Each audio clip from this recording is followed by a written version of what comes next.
as Minister of Vice President and Minister of Women's Affairs. Remember that there was a Minister of Defense who was also Vice President, but he didn't give me that portfolio of defense. Maybe he knew my weakness in security, but I didn't have knowledge of it, perhaps. I don't know. But he didn't give that to me. But the issue of when he travels also, he never tells me, you are Commander-in-Chief of the Gambia Armed Forces or whatever. He tells me you are acting president. Yeah. And he takes away that position. Immediately he arrives, he revokes it. Yes. Madam Vice Chair, we are not Vice President. We are not talking about you being given a ministerial position with the title Minister of Defense. What we are talking about even this Commander-in-Chief. What we are talking about here is that you are given the title acting president. Yes. The acting president comes with the responsibility for everything in the country during the absence of the president, and that includes the armed forces. It should, yeah. And in reality, it did. Well, it never, throughout my services acting, I've never, for example, had the responsibility or been given the responsibility to, for example, command the army or tell the army what to do or tell the NIA or especially those under his office, which is defense and the NIA. Mostly I can deal with the police, but interior matters. But when it comes to the NIA and defense, they were under the president's purview, the office of the president. Even if I'm acting president, there are limitations as to what I can do with those. Well, you can ask them, the service chiefs are there. But most of the issues they need to advise to government, they usually address it to the office of the president directly. But at this stage, the office of the president was in fact at your doorstep. Supposed to be, yes. It actually was at your well, that's what I can agree on. As acting president, there is nothing in the constitution which says that you do not have responsibility for defense. De facto de jure, yes. Yes, there is nothing that said so. All right. So let us proceed. After you learned about violence that was ongoing, tell us what happened next in your office. Then they told me about destruction also of the Serekunda police station, Bundung police station, fire service Churchillstown, and quite a few places, and destruction of private property, etc. And then what happened after that? And I had no choice but to wait until the services come to my office, and we proceed. And I found out more from them what happened, because this information came informally through my protocol to me, that this is what was said. So now I waited until they came, and they came one after the other to my office. Like we didn't have a normal meeting, because that was not a normal day. At what stage did they start arriving at your office? I can't remember. You know, it's been a long time, but they came much later, after that violence and destruction that they talked about. 11 a.m.? It could be 2, I don't know, 12, I can't remember. To be honest, I can't remember. It's been a while. We just had Babukar Jatta testify before the commission, and he said he is certain that he was in your office by 12 noon. It's possible. I wouldn't. Tell us what happened in your office when the service chiefs arrived. Yeah, we met. I spoke to them. But as we are speaking to them, I think the president also, I was trying to get the president, I told you. When all that happened and things were reported to me, I tried through my protocol to ring the president and tell him that the meeting he asked me to do, because he told me, get back to me. And he always does anyway. So I rang him, but I couldn't get him. I think the lines are bad. So I couldn't get him. So, but later, Jawate came and told me the president now is available to speak to me. But I was there with other people in my office, service chiefs, or there were service chiefs anyway. It was quite a while. So he spoke to all of us. He spoke to me, and he spoke to those who were in my office, because he asked about them. He said, where are the services? I said, they are here. Some of those who were there. Not everybody was there, because I don't remember seeing Rex King there. Could you kindly tell us who you remember being there? I don't remember, but Babukar Jatta was surely there. But other people were going and coming. I know Usman Baji also used to come to my office at the time. On that day, he came several times. What if I tell you that Usman Baji suggested that he was not there in your office? He never came? That's strange. Because they are the people who helped me prepare the statement. The statement that I read. Apparently, he accepted later that he was there. No, I he am was not there. sure whether he was in your office on the day of April 10th. No, he was there. All right. Okay, Yeah. thank you very much. They prepared the statement. Babukar Jatta was there, you said. Okay. Kindly tell us what you discussed with the president. I told him exactly what I'm telling you now. That the meeting he asked me to convene, I couldn't because there was a demonstration, a students' demonstration instead. This is what was reported to me by security. And I reported exactly what security told me. That there was destruction, the destruction of property. For example, the police facilities in Bundung and Serakunda and Churches Town. So exactly what they told me is what I report. They were sitting there when I was talking to him. Did he say anything to you? That's why I'm saying, okay, in the commission they said he's used some vulgar language. I say I don't remember. It was a difficult situation, but I don't remember that he did Kindly tell us, Madam Vice President, I what don't the remember. president said. I don't remember. All he said is, yes, okay, Vice, where are the service chiefs? Then I gave him those who were in my office and he spoke to them. That is the only bit you remember. That's what I remember. But I had in the commission, I was listening here. I had they say, he spoke to me and said something. But Lalo or something mentioned something. He could have said it because the president has that kind of language, but I don't remember, to be honest. The evidence because I never told anybody about that issue in the meeting. The evidence, but that was said, the yes. evidence we have is that these young boys were to be dealt with in any which way. It's possible. He may have said it, but I don't remember. Yeah. In fact, he implied that these students must be attacked and dealt with seriously. Maybe. I don't want to argue. I said maybe, but definitely I don't remember that. It doesn't register in my mind. And this was a directive to you as acting president. President has never given me directives of that nature throughout my service. When it comes to security, I told you he's jealously guard security, and he himself takes care of security. Why would he tell me when he can also direct the army commander, the CDS, Chief of Defense Staff? In fact, we have the exact words here. He said, "Take care of these bastards in whatever way, but in whatever form." But President knows that I don't. No matter how much. He gives directives, and we carry out directives, but he's never given me this sort of directive to go and deploy an army to do something, no. Well, you just said a little earlier that this is the kind of language he uses here. I know that's his language. So you would not be surprised, therefore, that this is a language. I would not be surprised. That's right. And somebody who was sitting right next to him testified under oath to say that this is the language that he used. Maybe, but was it to me? That's my issue, because he spoke to all of us there. No. It's strange. The strange thing is, you are willing to accept that this is the language he would use. He can use that. But you cannot remember what he told you. To be honest. And I don't want to come here and lie. I don't remember that. Is it the case, Madam Vice President, that you just would not accept that this is the language he used? This is the language he used. He can use that language. I wouldn't be surprised. Exactly. Precisely the point. But I don't remember him using that, telling me that. Is this not a case of selective memory? You are able to remember what is not harmful. You are able to remember the benign aspect of what he said, but you're not willing to remember the serious aspect of what he said. Honestly, to tell you the truth, I don't remember. And I'm not going to make up a story here. Okay, because I have sworn to this Quran. No, I can't. Let us proceed. In fact, you are not denying that he said this. No, he can say things. What you are saying is you cannot remember whether he said it or not. Definitely, I can't remember him saying that. Yes. But you are not denying that he said it. He can say rough things, but I didn't, to be honest, I don't remember that. Okay, let us proceed.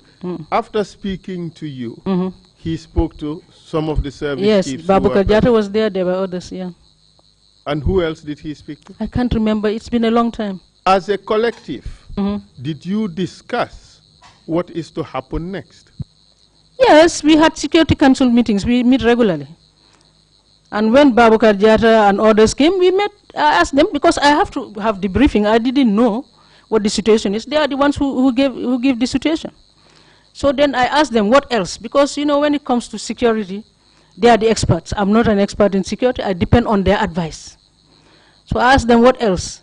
Then that was the time Babukar Jatta explained to me how they deal with these sorts of things, when there's a potential demonstration, a riot, and so on. He told me that what we first of all do is we collect intelligence. There will be intelligence information. He told me also that then general duty, I even told the investigators when they came to my house, I told them that the general duty, he told me that then they deploy general duty if it doesn't go away, if it happens. Okay? Then when they cannot handle it, he told me that they take the PRU. He said if the PRU cannot handle it, then they use the army as a backup. He told me that. Because he's an expert in that area, yes. At this stage, were you informed of what was happening on the ground? What they told me is the destruction, that the students were not cooperating, there was destruction and all that, a demonstration. That's all they told me. And then they destroyed all those facilities, yes. Did you agree the government intervention that would take place subsequently? No, I didn't agree. We discussed as a, you know, Security Council, let me tell you, it's an advisory, it has an advisory capacity. It cannot take major decisions. All major decisions are referred again to the president. But, because even if we discuss in security, we mean it to him, and he agrees or disagrees. Okay. And most of it is about internal security. But on this day, all I remembered is this thing he told me, what the strategies they use. And then we discussed it at the level of the Security Council, and that was it. And every sector was to go and implement the strategy that relates to them. But I don't remember those details. But I remember that we discussed as a Security Council, and they advised me. Did the Security Council, who chaired the Security Council? I chaired it. Exactly. And you, at this stage, you were the most senior government official in the country. Oh, sure. The buck stopped with you, correct? Supposed to be, yes. Yes. And you, in fact, chaired the Security Council. I did. And you were informed of a national emergency, correct? And then decisions were made, correct? What were the decisions made? I think it was mainly to see how to address the demonstration. That's what they said. Because demonstration was already on anyway, it was already on. And they said how to address the demonstration later in the day. But these are questions and not decisions. What you told us are just questions. Yeah, I don't think we had a clear decision. All they said, each of them was going to see, usually the services, let me tell you one thing, they work together before they even come to Security Council. But in this instance, maybe it was an emergency, they didn't have time to work together. Madam Vice President, and they come up with a position to the Security Council. Do you want the Commission to believe that you chaired the National Security Council on this important emergency and no decision was made as to what to do? They debriefed me on issues. What were the decisions made? No, decisions, they debriefed me on the issue. It's been a long time, Council. If I want to guess here, I would not be telling the right thing. But if I remember rightly, it was a very confusing day, but decisions that were made, we discussed the issue. And that there was destruction, what to do about it.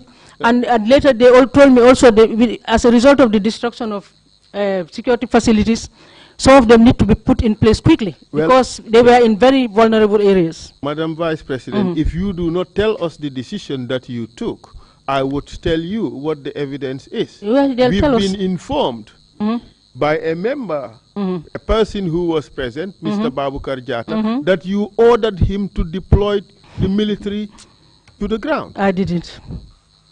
I didn't, because I've never done it in my life as Vice President for the number of years I served. So why should I do it now, then? But the strange thing is, how can the Security Council sit under your chairmanship as acting president on the issue of a national emergency and that no decision has been made? All you did was to ask questions? But let me tell you, if Babukar Jatta says that it's strange, he can deploy without my clearance. That would be illegal.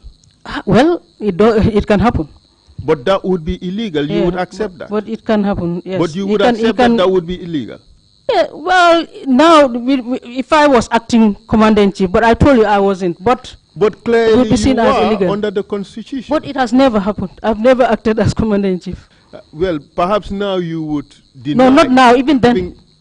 Perhaps now you would deny that you are not acting commander. I told you, anything to do with security, the president is jealous about security. You cannot take any decisions on security without his clearance. I'm telling you that. Okay. When you sat there as a National Security Council chair and as chair, and you asked these questions, that this was a national emergency, there was a demonstration, properties were being vandalized and destroyed, what did you decide to do? Well, I don't think I remember. All I remembered is we must address the issue and bring stability to the country. That I know. We talked about in general terms. But again, on a critical issue, you are choosing, I don't remember. No, I'm saying I don't remember because it's been a long time. If anybody had the records, maybe they can tell. We didn't keep minutes because it was an emergency. Yeah. But the trend is now emerging of I don't remember, selective amnesia. The first is what you discussed with Yaya Jammeh. Did he say, take care of these bastards? You don't remember. But then also, tell me, I'm telling you that even if he said that, but I don't remember. Exactly. But even if he said that, how do I implement that? Well, this because is what President says a lot of things which we ignore in cabinet. He tells us a lot of things, we ignore them. We know that he's only angry, he doesn't mean it. Okay. Sometimes that's what we feel anyway. Okay, but what I'm trying to drive at is this emerging trend on all the important issues I don't remember. First is the order or the instructions given by Jammeh, you don't remember. I don't remember telling. Now the decision that was arrived at by the Security Committee Council, you also don't remember. Just to ensure that calmness, we go back to calmness and we stabilize the situation. How were they to do that? Well, I'm not an expert in security. They would usually come up with recommendations on how to do it. But Madam Vice President, that each of these services would do whatever. Usually they work together, the services. And they usually tell me that, yeah. You are acting president of the country. I know. You are supposed to take charge of the country. And that is why the president spoke to you. No, not only me. I initiated that call. It would help if we listen to one another. Let me finish my question. You are in charge of the country. You are supposed to make decisions. You are supposed to ensure that those decisions were implemented, correct? Okay. Now here you are with your service chiefs. This is a national emergency. You said the situation was to be stabilized. How was this to be done? I'm not an expert in security. I get my advice from them. And I can't remember in detail what they said. But I only knew that it was to stabilize the situation and make sure that normalcy comes back. What did they advise you to do?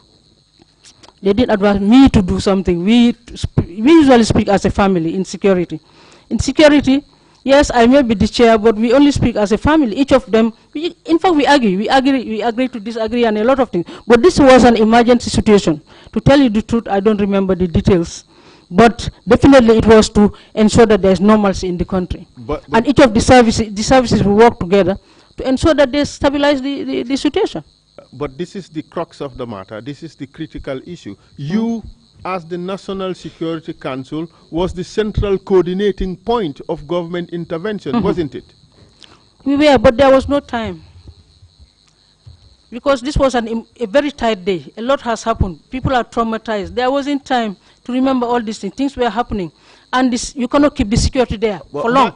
They have to go back and ensure that they normalize the situation. Yes. Thank you. My worry is the Vice President of the country is sitting here and telling us that she could not remember what decision was taken. No, it was the stabilization of the situation. But they won't give you details. You see, let me tell you how security operates. Security has what they call operational issues. They don't discuss that in Security Council. They just discuss generalities.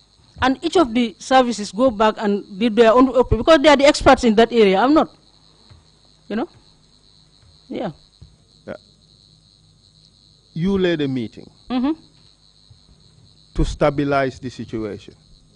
And you cannot tell us how that situation was to be stabilized.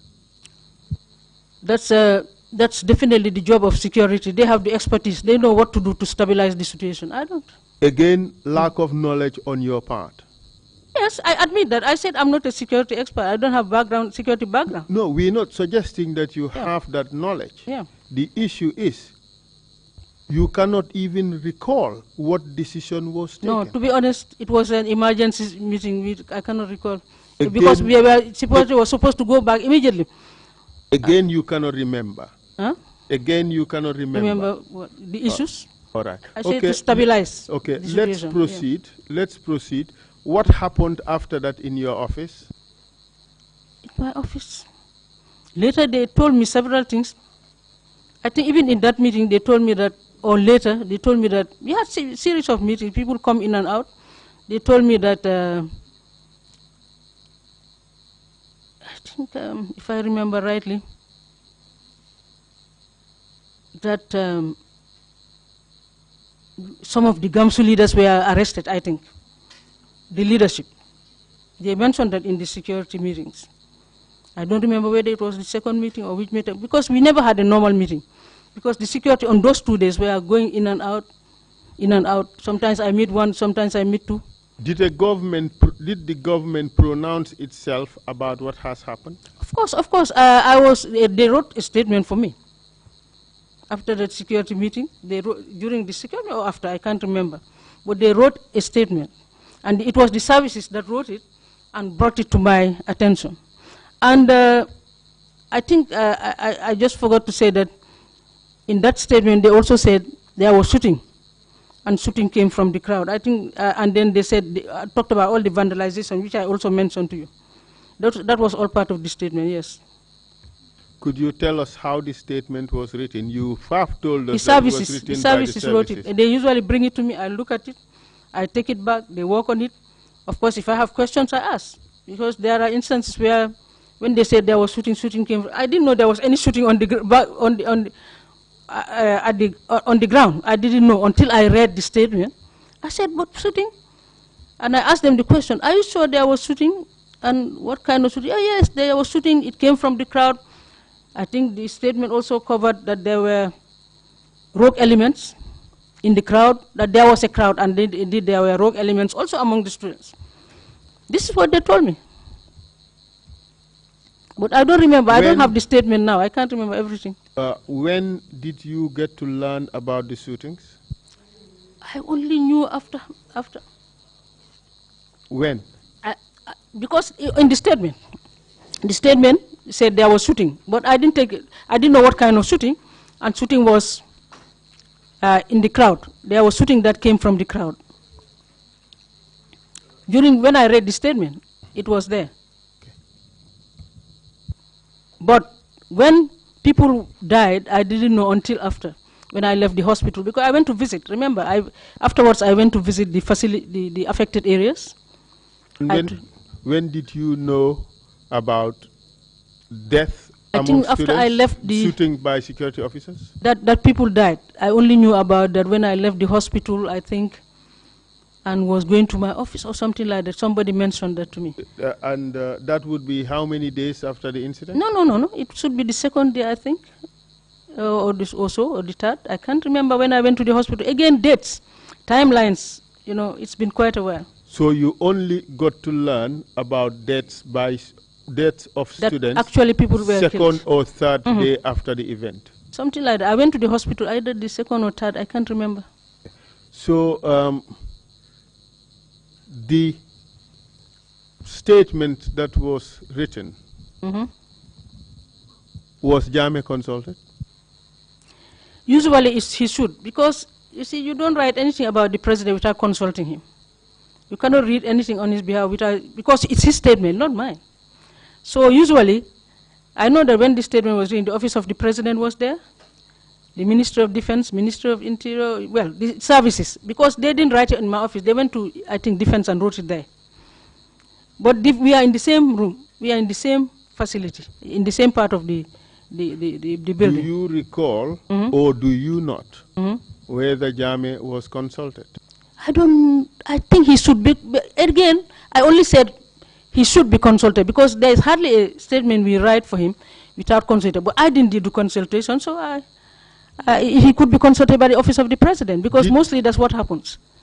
Did you consult him on the action you are going to take as a Security Council? No, since then we spoke to we didn't speak to the president many times. It's not easy to get the president. All right, proceed please. And what happened for the rest of that day? A statement had been written. So what happened after that? I don't know whether the statement preceded my visit or the visit preceded the statement. I wasn't sure. But definitely a statement was written and I went to visit the facilities. Where the destruction happened. Same day or different days? Huh? Was it the same day or was it different days? I can't remember. I don't want to say something that is not the right thing. But I can't wasn't remember. the press release issued immediately? As soon as possible, I was able to. Immediately, I got the services to my office. That's the time I worked on the press release. Good. They worked on it. So you issued a press release? No, I read a statement. Yes, you read out a statement. Yeah. And thereafter, you also spoke to the press at a different date? I don't remember. Maybe it's possible. All right. What happened after that? I know I went to visit the facilities where the destruction happened. I know that I did that. I know as I was coming to my office, they also told me there are people in the hospital. I told my protocol, then let's pass by before we go to the office. And we went to the hospital to see some of those who were wounded. And we went with the hospital, authorities. And was that the time you first learned about casualties? That the destruction. No, I didn't know about the deaths. Yeah. But I knew about that people were wounded. That's the time, yes. So that was the first time you knew about the death? The wounding of the people, yes. Okay. Did you ask for a briefing from the security officers at the end of that first day? I did ask them, even in Security Council, and they said, well, it's a confrontation between the students and the security. It's as a result of that people were wounded and that people died. And subsequently, when did Njie return? I can't remember. But even before that, the next day there was also intervention by security forces. On the 11th? Oh yeah, it's 10th and 11th, yes. Those are the two, yes. And what do you know about that? I don't know. Those are operational details. I don't know. But I know that security was trying to stabilize the situation in the country. But I didn't know the details. Where in the country? Throughout the country. Because demonstrations, they told me were in the provinces. But the only time they told me in CRR, then I talked to the governor there. Where in CRR? No, they told me generally in CRR. Then they mentioned, I think, Birkamaba afterwards, and I don't know, all over the place. But I spoke to the governor.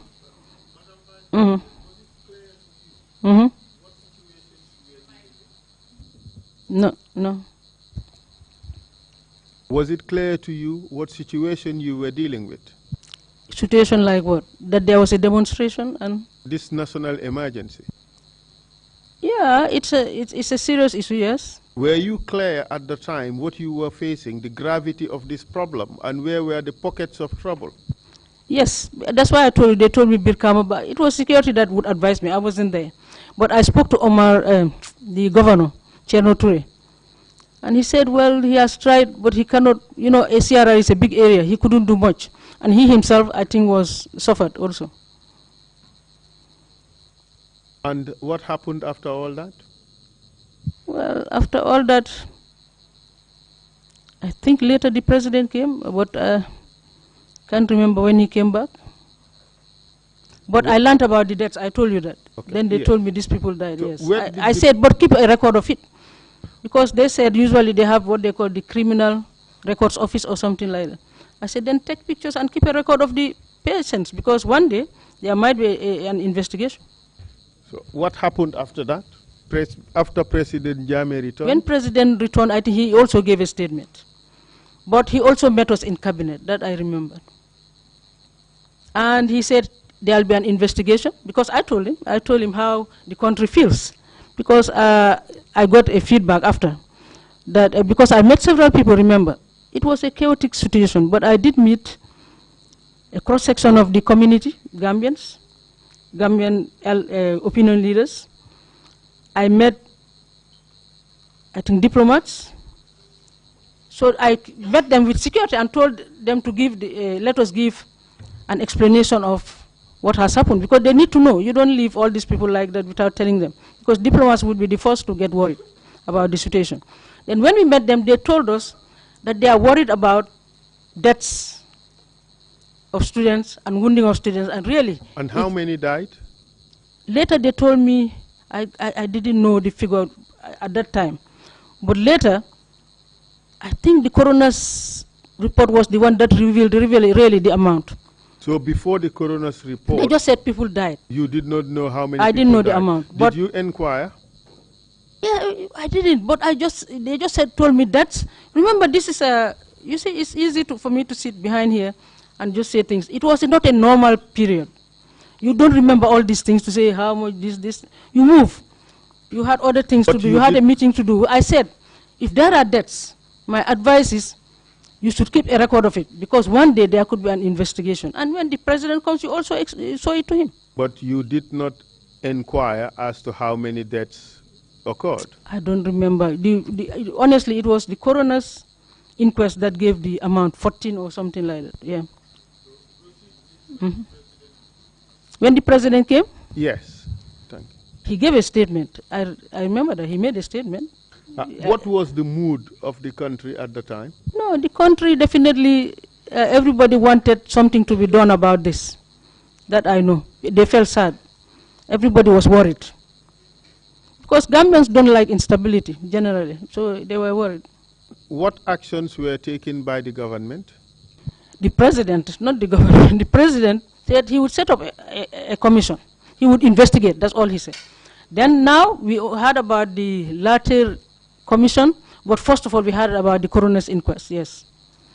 Not that everybody was involved in coming up with the coroner's inquest or Did you appear before that commission of inquiry? No, I didn't even know it was on until I had it being set up, yes. But I didn't. Don't you think that your appearance there was critical? Well, it would have helped maybe. I don't know. But it ought to have happened. Well, it should have happened maybe, and I would have still explained like I'm doing now. And the fact that it did not happen, in fact, suggests a deliberate step to avoid an important and critical part of that inquiry. Well, I wasn't the decider of whether to go to a committee, because I didn't even set it up. Once the president travels and comes, he takes over his responsibility. I don't get involved until he delegates again, tells me what to do. Weren't you concerned? Of course. That you were not called to this commission of inquiry? No, I was not. I didn't even know he said he'll set up. I heard that a commission was set up. Whoever they interviewed, I didn't know, to be honest, because I had my own responsibilities given to me again at the office. But didn't you feel that as acting president at the time, whose responsibility it was to make major decisions, you were not even called to the commission of inquiry? Well, I wasn't called. I didn't know the commission was on until it went very far. I didn't know. That just shows a deliberate effort to put aside an important segment of the task at hand, that is the inquiry. Maybe the president then should have told all of us to go to the commission and report. Maybe you could have volunteered, because major decisions were made in your office, and that fact was not even presented before the commission. No, I don't know. Anyway, I didn't suggest it. When president wants you to be there, he does it. When he doesn't want you to be there, he wouldn't tell you. I was not involved. Even in the setting of the latter commission or the coroner's inquiry, I was not involved. But you would agree that the events that took place in your office were critical to the commission establishing the truth about what has happened? Maybe even if I was there, maybe Babukar Diatta who went and others would explain what we discussed. Maybe. So you would agree that that was a critical issue? Yeah, you it should be. Have it should appeared be. Before that commission? It should be. Okay. How did the government handle the matter afterwards? After I know the they set up the commissions. There was a Latte commission. There was the coroner's inquest was very clear that really people were shot, and all the 14 who were shot by gunshot wounds. I saw the report. Okay. And then the other commission, Latte, I don't have the details of their terms of reference or whatever, but I know that when it ended, I think either the president, I don't know, gave this amnesty. Either the commission did the amnesty or president, I wasn't sure. He gave amnesty to both soldiers and students. He called them all perpetrators among the soldiers and perpetrators among the students. That I knew was done at the end of the commission. Who did it now, whether it was the commission that recommended or it was the president that recommended it, I wasn't sure. But I know they did an indemnified all of them. Through an act of parliament, wasn't it? I think somebody took it to parliament, yes. Madam Vice President, you presided over the affairs of this country during this period. Weren't you concerned that an indemnity act was being passed to ensure that there was no justice? No, I wasn't sure that it was meant to ensure there was no justice.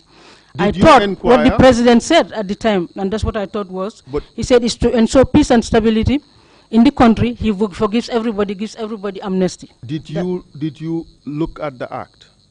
Did you read it? Which act? The indemnity act? No, I don't remember it now. No. It could have come to cabinet, but I don't remember. Because acts, if they are not urgent, they would come to cabinet. A select committee on acts first. It would be the Attorney General that works on it, then a select committee on acts, then the cabinet committee on acts. That's what I mean. Then it comes to the whole of cabinet, then it goes to the National Assembly. That's what I know. My point is, you were vice president. I was. This act concerns matters affecting your tenure as acting president. You did not even read the act? I said maybe I saw it, but it must have come. I don't remember the details. It could have come, because under normal circumstances, an act would not just be sent to under normal, I mean. It could happen, but under normal circumstances, the act should come to cabinet, but I don't remember. Maybe one of my cabinet colleagues would remind us. Then it goes to the National Assembly. It first comes to cabinet. That I know. But the thing is, you don't know what is contained in that act. Oh, what is contained, from what I remember, is an indemnifying the people. And I think later I heard they said indemnify anybody, they took it backwards or something like that. I only heard that after. That, I don't know which year, from which year to that time period, certain people will be indemnified. Don't you find it serious that as vice president you do not know what happened? Especially I wasn't at the National Assembly, I didn't take it there either. So anything about the act? So maybe because of the urgency of the matter, it was just taken to the National, but I can't remember. I don't want to say something here that I don't know. Did you just wash your hands off the issue of April 10th and 11th soon after the president arrived? I was concerned, but the president took it all over. You see, anything you do when you are acting president, when the president comes, immediately he revokes. He writes to you that I have revoked to be responsible for all these things. So he takes it over. But he cannot revoke an act that you have already done. No, I didn't do the act. That act to the National Assembly. You made decisions at the Security Council. We discussed at the Security Council. Anyway, yeah. So we going back to that. Are you telling us here that no decision was taken at the Security Council? Oh, we discussed, but I can't remember what the... Again, we can ask other services, but I don't remember the details of what was definitely agreed on. But I know generally we agreed to stabilize the situation in the country. That I know. Okay, we will move on. So after the events, did you give any orders or directions to the security forces that were involved in operations? Orders. Advice, direction? No, I don't advise. We discuss. In security, we are a family, we discuss. Did you? I don't give separate orders or whatever. We discuss because they are the experts in this area. They deal with operations. I don't deal with that. Do you recall giving any instructions, directions, guidance, advice as to what they should do? No, because I don't do it alone. We meet and discuss. You see, in security, we meet as, it's not like me giving the directives or deciding or setting the agenda or whatever. We discuss as a group, and then they advise me on what action should be taken. Because they are the experts. They advise you on what? On what should be taken as a country. And the decision making? On that day. Rest with you? Well, it should rest with me, I presume, if that is what it is. You see, I'm not afraid of taking responsibility if I did it, if I said it. But what I didn't say, if I wouldn't, I'd also be forced to say I said it. But, see, but Madam Vice President, how could you not take responsibility for actions that have been taken at the time when you were acting president? That I didn't do, but I take responsibility being the overall head of the country, yes. Precisely, yes. Eventually, I take responsibility. I'm not afraid of taking responsibility. Even where I didn't direct or I didn't know or I was not involved, I take responsibility as the head there. Well, you would take responsibility of the decisions of the National Security Council. Everything. So now let's go back a few steps behind as to what happened on that day. Mm-hmm. And I would take you on the 10th. As to when you learned about the shootings against the students. Mm-hmm. Isn't it odd that as Vice President, you only learned about student casualties 2-3 days after the fact? It's possible 2 days after or 3. Mm-hmm. Where were you? I was in my office.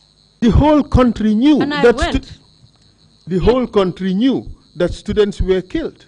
They knew, I didn't know. And the Vice President of the country, with responsibility over all the forces in the country, did not know that students were killed. I was busy with these meetings, with consultations, with finding out.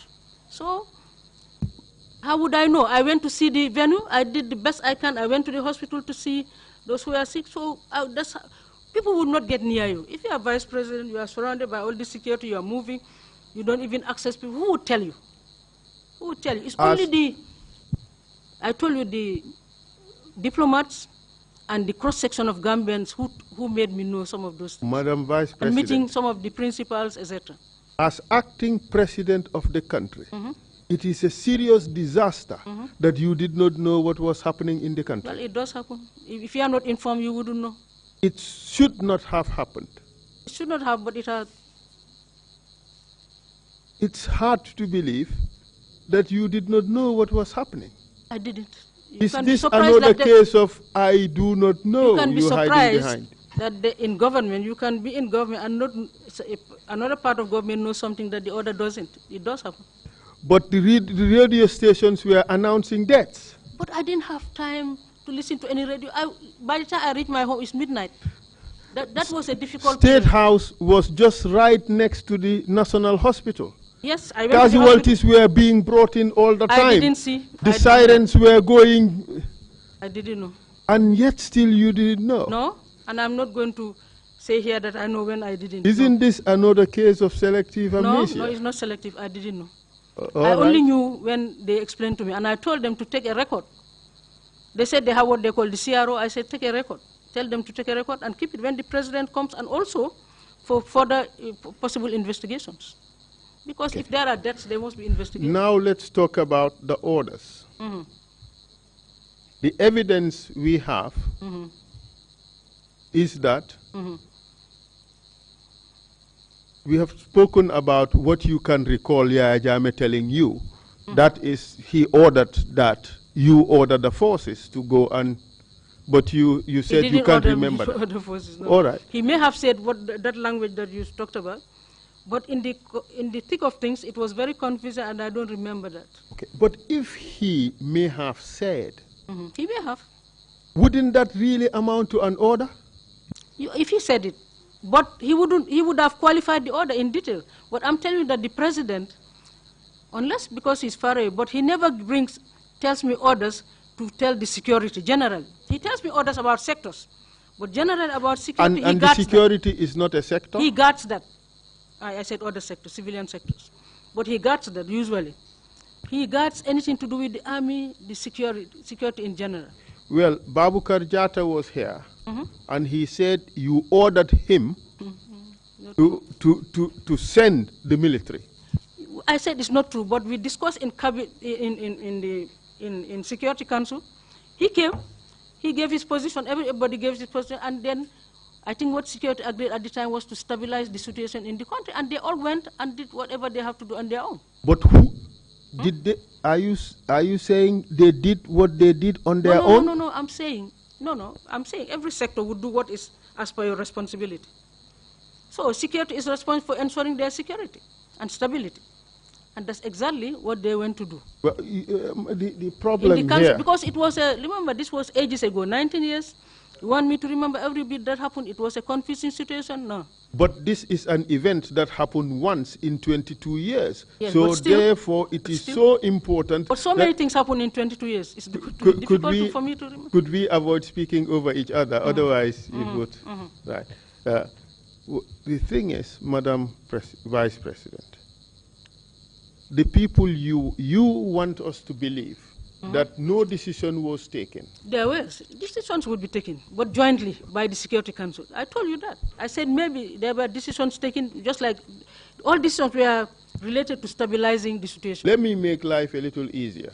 A decision was taken to intervene using the security forces. No. Correct? It was not intervention. It was to ensure security. I don't know whether you call that intervention. But how were they to ensure security? They go back there, they know what to do. They are experts in security, supposedly. So did you expect that by bringing back stability, they would just go and sit in their offices No, I didn't and say everything would become calm? I didn't say that. Maybe they'll deploy troops, maybe they'll deploy their security officers out there. What Maybe did you expect? What did you expect would happen? I would expect the intelligence people, for example, to collect more intelligence about what is happening and why the demonstration, because when the security forces came to my office, if I remember rightly, they said it's not only students, there were people behind this, the demonstration. And they also mentioned, I think, that there were rogue elements in the crowd, and we don't know who those rogue elements are. So maybe they can even worsen the situation. So I think Council agreed that they should go now and address the issue. Do you think, let's dissect your words. I think Council agreed that they should go and what? Stabilize the situation. And stabilize the situation. It's difficult for the Commission to accept that statement. But because let me finish, Madam Vice President, because in fact you are telling us you are not sure of what you are talking about. When I say I think, it's 19 years ago. I think, I can only say I believe. But by saying that... No, we don't have minutes, yes. By saying that I think, you are telling us that you don't know. No, I said it maybe. When I say I think, maybe it's my language. But when I say I think I believe this is what happened. And that's what I meant. Tell us what you believe happened. What I believe happened was the security forces, after that council meeting, went back to stabilize the situation. Each of the services had their responsibilities. Let's address ourselves to the agreement that was arrived at by the Security Council, the decision that was taken. That's what we want to know. That's what I mean, to go back there and stabilize the situation in the country, because the country needs to be stable, there needs to be security. Bring it back to normalcy. And that decision was taken together with you as acting president? Yeah, sure. Because they explained that to me, yes. Okay. How were they to do that? Well, I think they know best. They are experts in their areas. I cannot tell you the police would be deployed in this place, or the army would work with the police in the other area, or intelligence would do that. Those were operational issues. That they have the expertise. All I can do, and all we did really in the security country, is to agree that definitely the country should be stabilized, should be brought back to normalcy. But that is hard to believe, Madam Vice President. You have such a national emergency, and all you would tell the security chiefs is go and stabilize the situation. That's all I will tell, because I cannot tell. let me finish. Let me finish. Without having any idea in your head as to how that was going to happen. Because I'm not an expert in I don't deal with operations. I don't know. They are the ones who advise me on that. And even in Madam security, Vice when President, they came, do you honestly think you are doing a good service for your country? to the best of my ability, that's what I thought. But do you honestly believe you are doing a good service for your country when in this period of national emergency, you are telling the service chiefs, go and stabilize the situation. You had no clue what they were going to do. No, I wouldn't. Those are details, operational details. They won't tell me that. In Security Council, general issues are discussed. But this, especially relating to this, one of the few times we had to deal with this situation. Madam Vice President, what would be details? Would be what type of gun they would use, I don't or know. what type of water cannons they would use? That's an operational issue. Commander is responsible. The commanders, the CDS should be responsible. I agree, but whether you will deploy forces, that is a matter for you to decide. Okay, maybe it was discussed, but I don't remember saying deploy forces here or there. But that is precisely the problem. On all the critical issues, you don't remember. But definitely, I know that we discussed it and we said the situation should be stabilized. That I did remember. And stabilized, and let me do it differently. You agreed that the army would be deployed, correct? Security Council agreed, yes. Yes. Security Council also discussed that the situation would be stabilized by the use of force. No. That was not discussed. What we discussed is that the army, the police, the NIA should go work together and ensure that they stabilize the situation. I will not say something here I never said. Tell us how. If forces I wouldn't know how. Not I'm not a security expert. They know what to do. All you do is just give, in Security Council, we gave a general direction, and it's for them to implement. I'm not going to go into operational details, to be honest. It's not it wasn't my role. What is it that the army has that the police did not have? They all have the same things. From what I know, the police would have guns, the army would have guns, but limited guns for the police. Exactly. Because they restrict them. Exactly. And the army would have more guns. Vehicles, the army may have some, the police, maybe the army has more. But tell the Gambian people very honestly, Madam Vice President, that did you or did you not expect that the army would be deployed with their guns to go and quell the situation? Not with their guns to quell the situation. Maybe they can use other means, because they have ways of addressing riots and from what they explained to me. I told you how they explained it to me. They have ways of addressing riots and instability. But those details usually are not discussed in Security Council, to tell you the truth. But Madam Vice President, please, you are facing the Gambian people. I know that. Tell the Gambian people honestly. I'm telling you honestly what I know also. Did you expect the army to go there and just fold their soldiers? No, I don't expect that.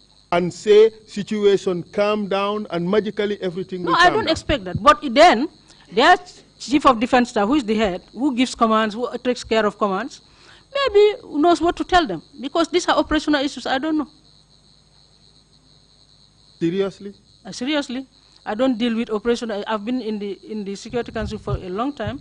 And it looks like, Madam Vice President, this is a deliberate effort on your part to avoid responsibility for the palpable errors made by the military. No. You certainly do not wish to have yourself associated with the actions of the army. This is why you are saying you did not expect them to do anything. No, the army, the police, the NIA, every one of them is family. And your family... I don't disown them. I don't disown civilians. I don't disown anybody. As the mother of the nation, supposedly, I don't disown anybody. Everybody is my responsibility. But here you are, you do not want to accept. It's not wanting to accept. I didn't know. I was not involved in those major decisions. Those are operational issues. Well, Babukar Jatta told us what you did. It's the word of Babukar Jatta against mine. But the thing is, what is the more reasonable thing to accept? No, what I'm saying, you as acting president ordered him to go and use his forces and to disperse the crowds by use of force. No, I didn't do that. I didn't say that. We discussed in Security Council, they came up with strategies. We all, because I usually seek their advice. But you all agree, pursuant to their advice, you made a decision. Yes, collectively, yes, we did. I didn't remember they what it was. They cannot advise you, and then you made a decision No, it was not collectively. advising me. It was Security Council meeting. But you we just were said discussing they the demonstration. They told me what happened, the details of what happened, what were the other areas of concern. You that said the whole country, we must stabilize the country, yes. You said they advised you, didn't you say they that? Advised all of, yes, yeah, okay, they came, yes, because I was the one there, yes. They advised you, correct? They told me things, yes. They advised me. You can call told it advice. Us 30 seconds ago that they advised you, correct? You now accept that they advised you? As to what to do? Yes. Yes. Okay. And then, did you accept their advice? Well, what I said was, in Security Council, I don't reject advice. When they gave me, they are the experts. I say, okay, if this is the situation, go ahead. But I don't remember the details of. Okay. By saying go ahead, you are in fact making a decision, correct? Yeah, of course, as the head, yes. Yeah. And your decision is what was implemented by them, correct? Supposedly, yes. And they went out there and killed Gambian students in the streets. Well, I didn't tell them to go and kill anybody. Well, you deployed military forces with guns to go and forcibly. I didn't deploy them with guns either. I know military have guns, but they know what strategy is used not to use guns to kill. So, Madam Vice President, you expected that you would deploy the military on the streets to forcibly quell a student demonstration, and they just go there and laugh. Because they told me the ways they address riots. And they didn't tell me about killing people with live rounds or anything like that. Madam Vice President, let's go back to your statement. They tell you first deploy the police, correct? The general police, correct? Yeah. And if those people fail... They're going to work with yes, all three of them, yes. The general police would not normally go with arms, would they?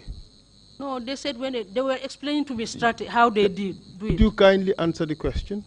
Yeah, the general police would not go armed. Generally, they don't carry arms, generally. The intelligence people, yes. Yes. So the first step is deploy the general police, correct? Intelligence, they said, to collect information. Okay, intelligence. That's what they told me. Okay, then the next step is deploy general police, who are unarmed, correct? And if they cannot handle it, yes. And if they cannot handle it, you deploy the PIU. Yes, and then they told me that the army comes to back up the PIU if they cannot. And the PIU would be carrying guns, wouldn't they?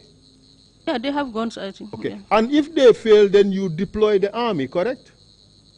No, they complement each other, but that's what they said. Yes, they said the army comes to complement the efforts of the rest of the security. Exactly, but you would deploy the army, right? That's what they said, yes. Yes, and then the army would in fact carry more guns than the others. It's possible. You just said that a minute ago. No, I said it's possible they carry more guns because they have guns. Is it just possible, or is it in fact the case? No, I said it depends on the situation. The army doesn't always carry guns. So the only reason you would want to bring the army is to add more force, correct? Well, I presume so, yes. Exactly. And this is exactly what happened. You deployed the army, they used more force, and more people were killed. It's possible. Do you accept responsibility for that? No, I said as the head of the country at the time, I accept responsibility. I'm not running away from responsibility. I said so. I said, but I'm not in charge of operations. I don't handle how the army should operate or how the police or whatever. I don't deal with those details. But what you handle is the decision jointly to deploy the forces. They advised and we jointly came up with a strategy. Madam Vice President, this is not a joint decision. The Constitution does not say that the Army Chief of Staff would decide it. This is the President who should decide it as Commander-in-Chief. Well, it should, and then we would have referred it to the President if that was. The President spoke to you, and the evidence we have. The President spoke to you, correct? He did. We were the ones who initiated. And the evidence we have from the person who was sitting right next to him is that he says that you should go after those bastards. Take care of those bastards. That's the President's normal language. We all know. Exactly. Anybody who works with him knows when he talks about it. Well, it doesn't mean you have to implement what he says. But that is precisely what was done. These kids were chased in the streets and they were slaughtered. Because, remember, the president didn't speak only to me, he spoke to others. But what he told others, I don't know, but what he told me is what I'm telling you. You don't remember what he told you? No, he said, I explained to him, he said, after I explained all those details, he said, who else do you have, where are the people in your office, who else? I told him the CDS was here, and then I can't remember the others, but there were others, definitely. I didn't, maybe Minister of Interior, those who were in my office at the time. But you then said, he spoke to them as well. You said you do not remember what order all he the gave. details. No, when you said that aspect that you said somebody reported or Lalo or somebody reported to you, I said, I don't remember that phrase he used, but I said, I would not be surprised that he uses such a phrase. What I am driving at is, you spoke to the president and got his instructions. No, not instruction. He listened to me, and then he spoke to the rest of the people sitting there.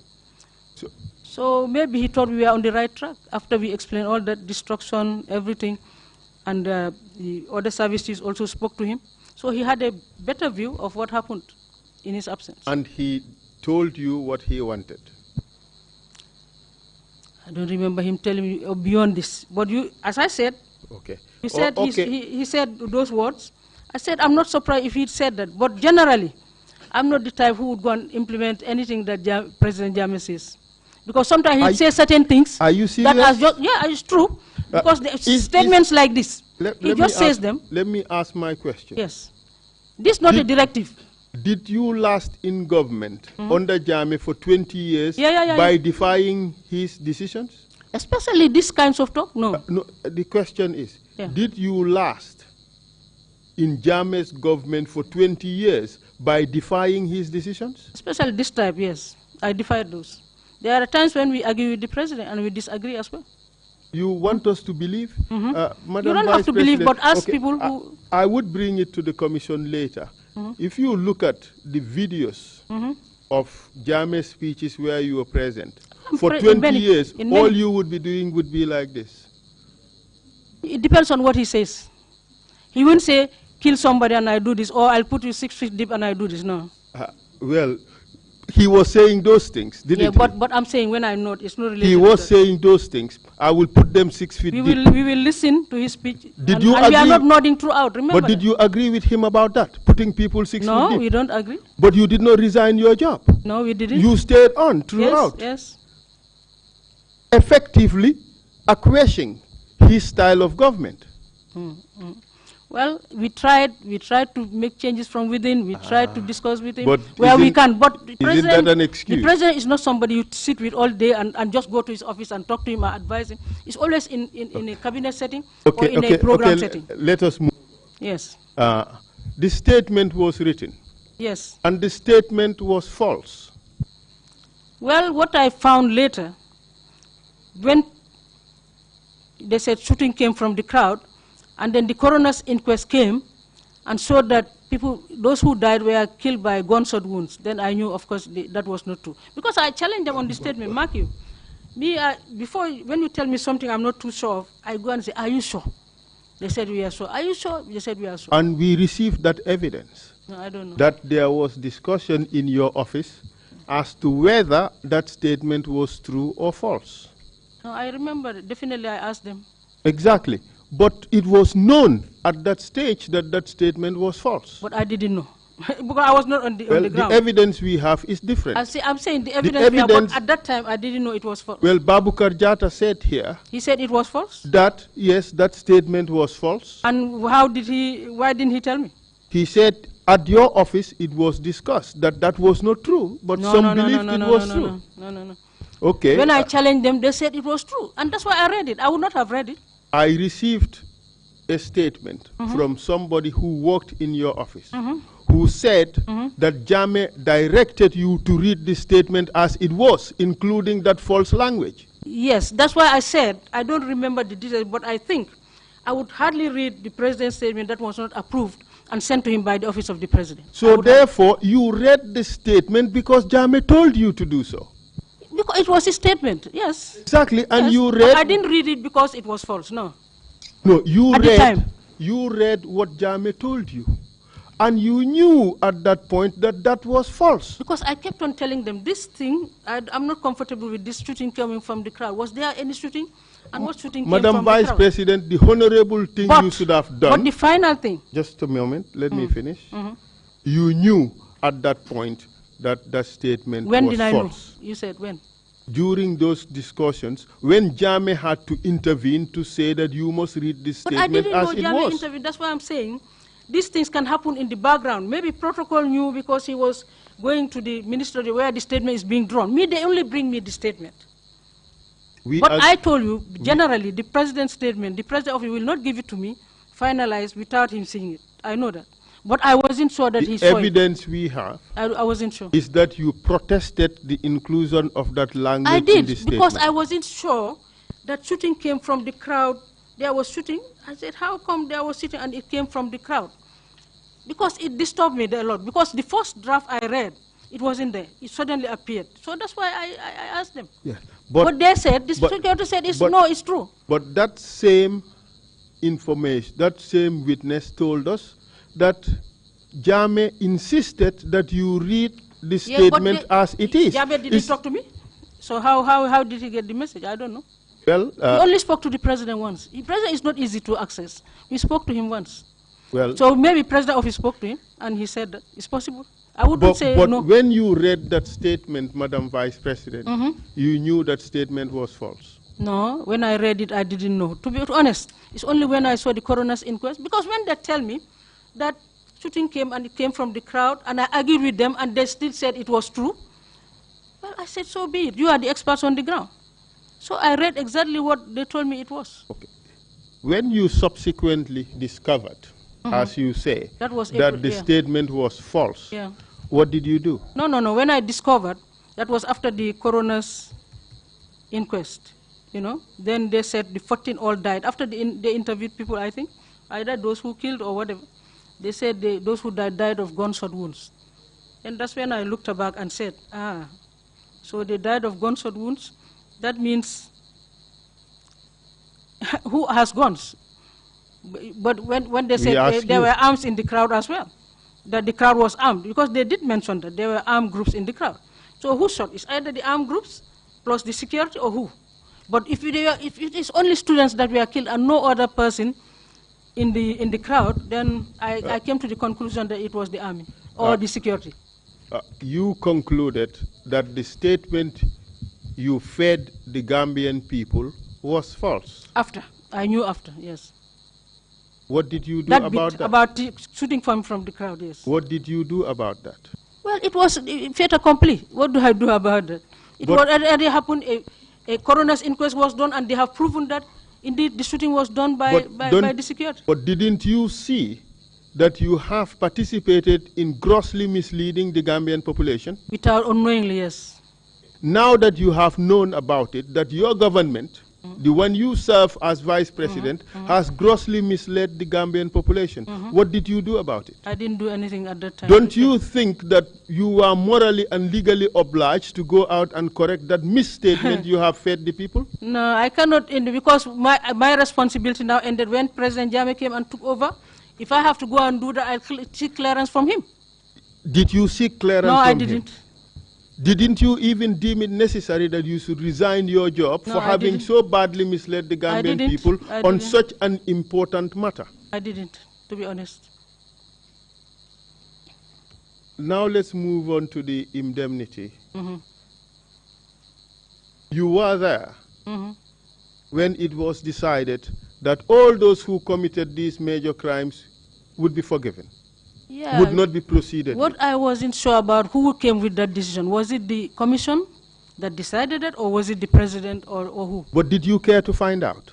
No, I didn't find out, but I heard it, yes. So you were not interested in the matter, were you? No, being interested doesn't mean finding out, not finding out. It was already there. It was a presidential decision, so it was. So now it was a presidential decision.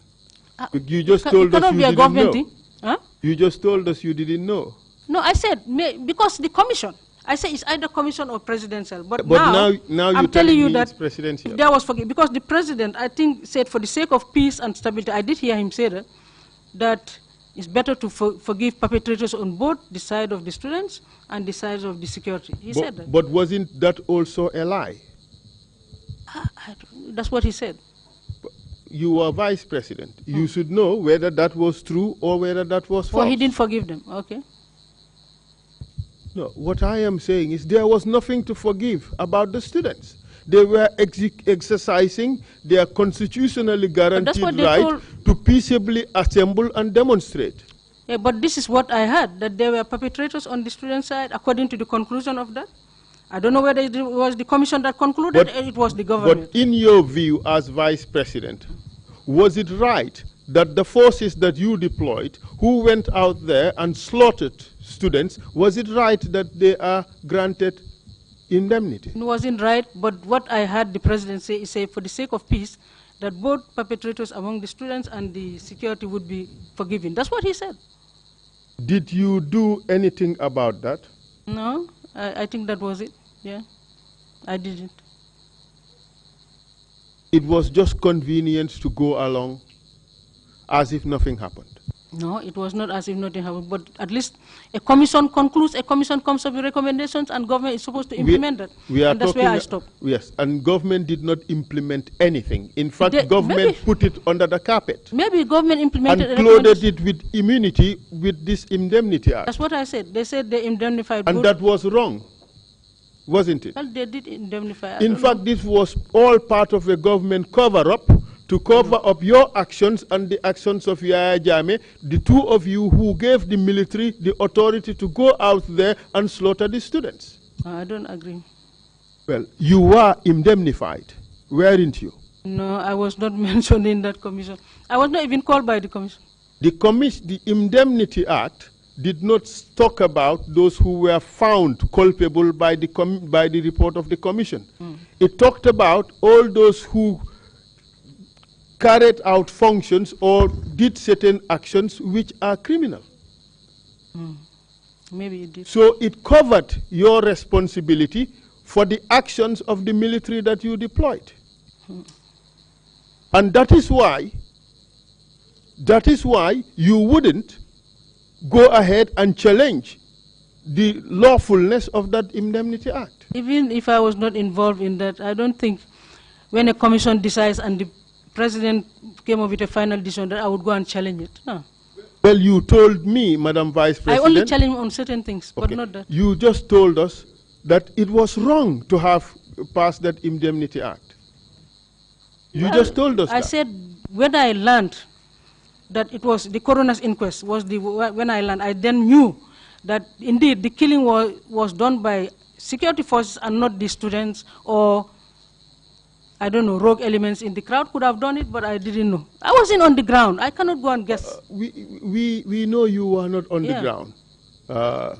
You were vice president of our country. We wouldn't let you go on the ground on such things. But you sent forces on the ground. And you know, you've said here that by granting them immunity, it was wrong. You said that, didn't you?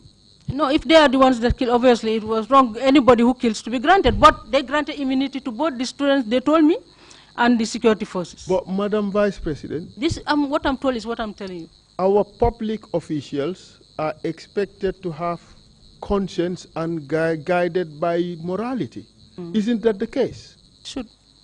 Did you resign as a result of that? That's what I said. I didn't. No, you didn't. Yeah. And you wouldn't resign as a result of all the terrible things that Jammeh did over 20 years in which you worked with him. The ones I knew, yeah. Let's now go to that. But before we do, let's just sum up the issue of April 10th and 11th. You issued a statement that was false, correct? Well, now when I learned later, yes, there was no shooting coming from. Well, our case is that you knew it was false. No, I didn't know at the beginning. To be Your honest. case is that you did not know then. But when you even later realized that it was false, you did not do anything about it. Yeah, so by continuing to be quiet about it, you were in fact perpetuating that falsehood you fed to the Gambian people. Well, I leave it to the commission, whatever you believe. No, what do you say to that? You did something, you knew it was false. You had every chance to go out and correct it. I cannot. You had every chance to dissociate yourself from it by resigning. You did neither. I didn't. So by leaving it like that, by leaving it out there, you are in fact reinforcing or perpetuating that falsehood. That's so I'm not going. As I said, I'm not here to argue. I'm just here. But you have a right to agree or disagree. No, I don't lend in disagree. All right, let's leave it at that. At the Security Council, you made a decision. Yes, the council, yes. To deploy forces. Well, it's not only for. We said the security must ensure their stability. And you asked me, what would police do? What would the army do? I said, generally, the army has security forces. Okay. They have soldiers. The police has. Pursuant to your decision, the army deployed, the police deployed, and they killed students. And which was not the decision to go and kill anybody. Well, your decision was that they must use force. No, it wasn't decided that they must use force either in the Security Council. Well, they said you decided that they must use force. I didn't say. Well, you do not send using force, using force or deploying. Because the Security Council agreed on deployment, not using force. Well, let's Madam Vice not President, put words into my mouth. I never said that. You at that time you said you believed these people had guns. Yes, but I didn't say using force. Yes, they were politically motivated. That's what they told me. Yes, it was all said in the meeting. They were setting offices on fire. They were vandalizing places. And you deployed the army just to go and fold their arms. I didn't say that either. But then they must have been deployed to use force. Sometimes you don't have to use force. To quell, you said quell. You are the ones who came up with the word quell. Okay. But it was just to make sure that in case there is a potential demonstration, they see how they can address it. Okay. And remember, I told you I didn't even stop there. I rang even some people I could up country to say, can you dialogue with the communities? Hear the question. Hear the question. At this stage, when all that violence was ongoing, they had only two choices. One is to use force or not to use force. If there is violence. Yes. And there was violence. Yes. If there is violence up country as well as around here. Because the non-use of force was definitely ineffective. Wasn't it? Well, I'm not a soldier, but I think so. Exactly, because that is palpably obvious. It's not the force, but you at least try to stop it. I don't know how they do it. That's an operational matter. I think you are I don't go into those details of operation, but the soldiers know what to do, perhaps. The CDS is a mature somebody. With all due respect, the IGP is, and so are the others, yes. With all due respect, Madam Vice President, you are running away from the obvious. No, it's not.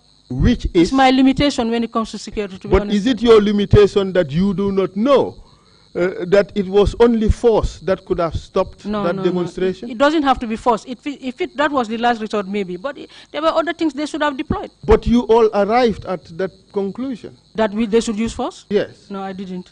You did not. We didn't remember that. So let when you ordered Babukar Jatta to go, you expected that they would just go there and just smile at the students and then the violence would end. I never said that either. I never said that. If they deploy, it depends on how they handle the deployment. If it is malhandled, mismanaged, yes, then there will be crisis. The point I am trying to drive at is, you tell us really what you expected them to do. Is to ensure that normalcy comes back. I didn't know what was happening on the ground. And how were they to do that? I didn't know what was happening, what the situation was on the ground in detail.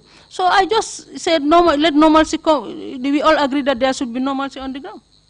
I put it to you, Madam Vice President, that you are avoiding the very obvious, which is you deployed these forces on the ground knowing fully well that they were going to use force and that was going to result in casualties. I didn't know fully well, to be honest. The commission would make up its mind as to whether by deploying the military, you intended that forces would be used or not. Force would be used or not. Okay. We've heard Babukar Jatta said that force was expected to be used. Okay. And that is why they deployed with live ammunition. He's a security man.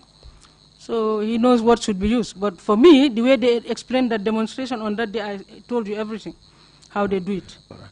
And Madam Vice President, in fact, your approach to this particular issue is not novel at all. It is the same approach you have taken to everything.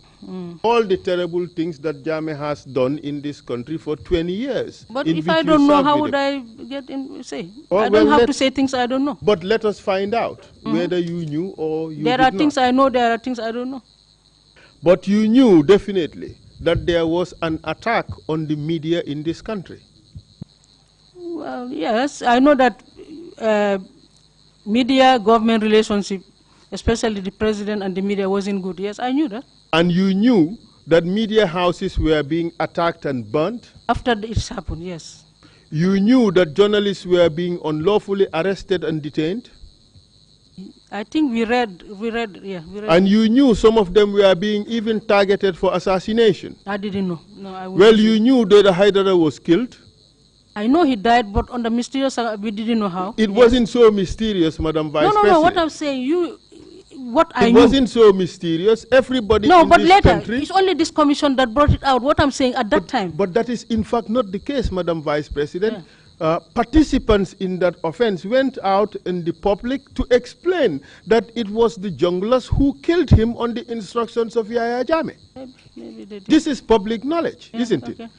It's possible. Yes. And in fact, before all that, Yahya Jammeh attacked all the politicians who were opposed to him, didn't he? I don't remember. Attacked. The PPP were attacked, O.J. Jallow and others were all unlawfully arrested and detained, correct? During the? O.J. Jallow, MC Cham, when was that? Ousseynou Dabo in 1996. 95, 96, they were all arrested and detained. But I wasn't in government by 95, but 96 you were in government. I had some of them who were, and I was there, and I even visited some, yes. Yes, they were arrested and detained. Who?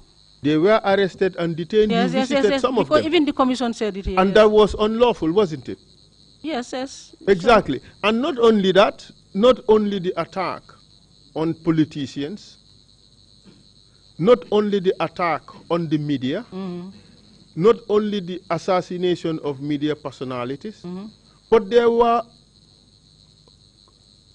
wholesale arrests and detentions of people who were simply opposed to the government. Isn't that the case? It's possible, yes. I don't know the degree, but definitely some arrests would have happened, yes. But Madam Vice President, yes. This is not about you did not know. No, I don't, those details, I would only hear about arrests and things. It's hearing. Since I don't take part in those. How do you come to know things? You because only have to hear about them. Sometimes you, as I said, me, it's house to office, house to office. Sometimes we'll be sitting in cabinet and things are said. Sometimes it would be if I have time to listen to the news. Sometimes it's the newspaper if I have time, if we are allowed to read Madam Vice President, there were lots of human rights reports about Gambia. Yes, I knew about that one. And you read and I even reports. Not only read, but I met some people. Exactly, and yes. All those reports were replete with information about unlawful dismissals, correct? I got some of those letters even directly to me, sent to other ministers, sent to the president, and I always forward my letters to the office of the president or the ministry that was mentioned. In fact, hundreds of civil servants were dismissed from their jobs simply because they would not kowtow with Jammeh. Dismissals, I'm aware, yes. Right?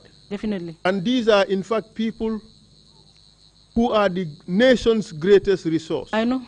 And they were dismissed unlawfully from their jobs. Yeah. Correct? Yes, that one I know, definitely. And then come November 11, the attack against the students. Correct? November.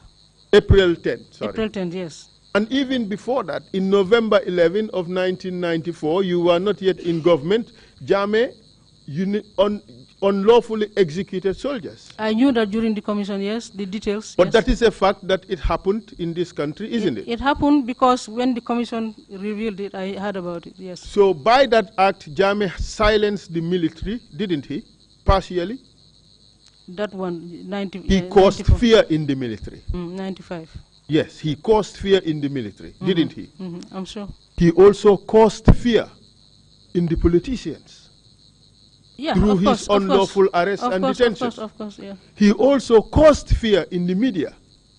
Yes, because through of their arrest and detention and their assassination. Yes, I know. Even some in the military who were getting senior were falsely accused of coup d'etats, arrested and falsely prosecuted. I know people were accused, yes, I heard about it. A lot of them were acquitted by the courts. Okay, yeah. In fact, today we heard about Lalo Jaite, who was also acquitted by the courts, boldly. In fact, you presided over a judiciary which was called a mercenary judiciary, which was there to rubber stamp Jammeh's decision. Isn't that not true, Madam Vice President? Well, the government did. If you say you, I mean, sometimes I don't know what the judiciary does. No, but Madam, So, but I'm part of the government, yes. You were the Vice President. A Vice President, but sometimes I don't know things that are happening under my nose, I can tell you. But not only that, Jammeh put in place a killer machine that was going about executing his political opponents. Which killer machine, maybe?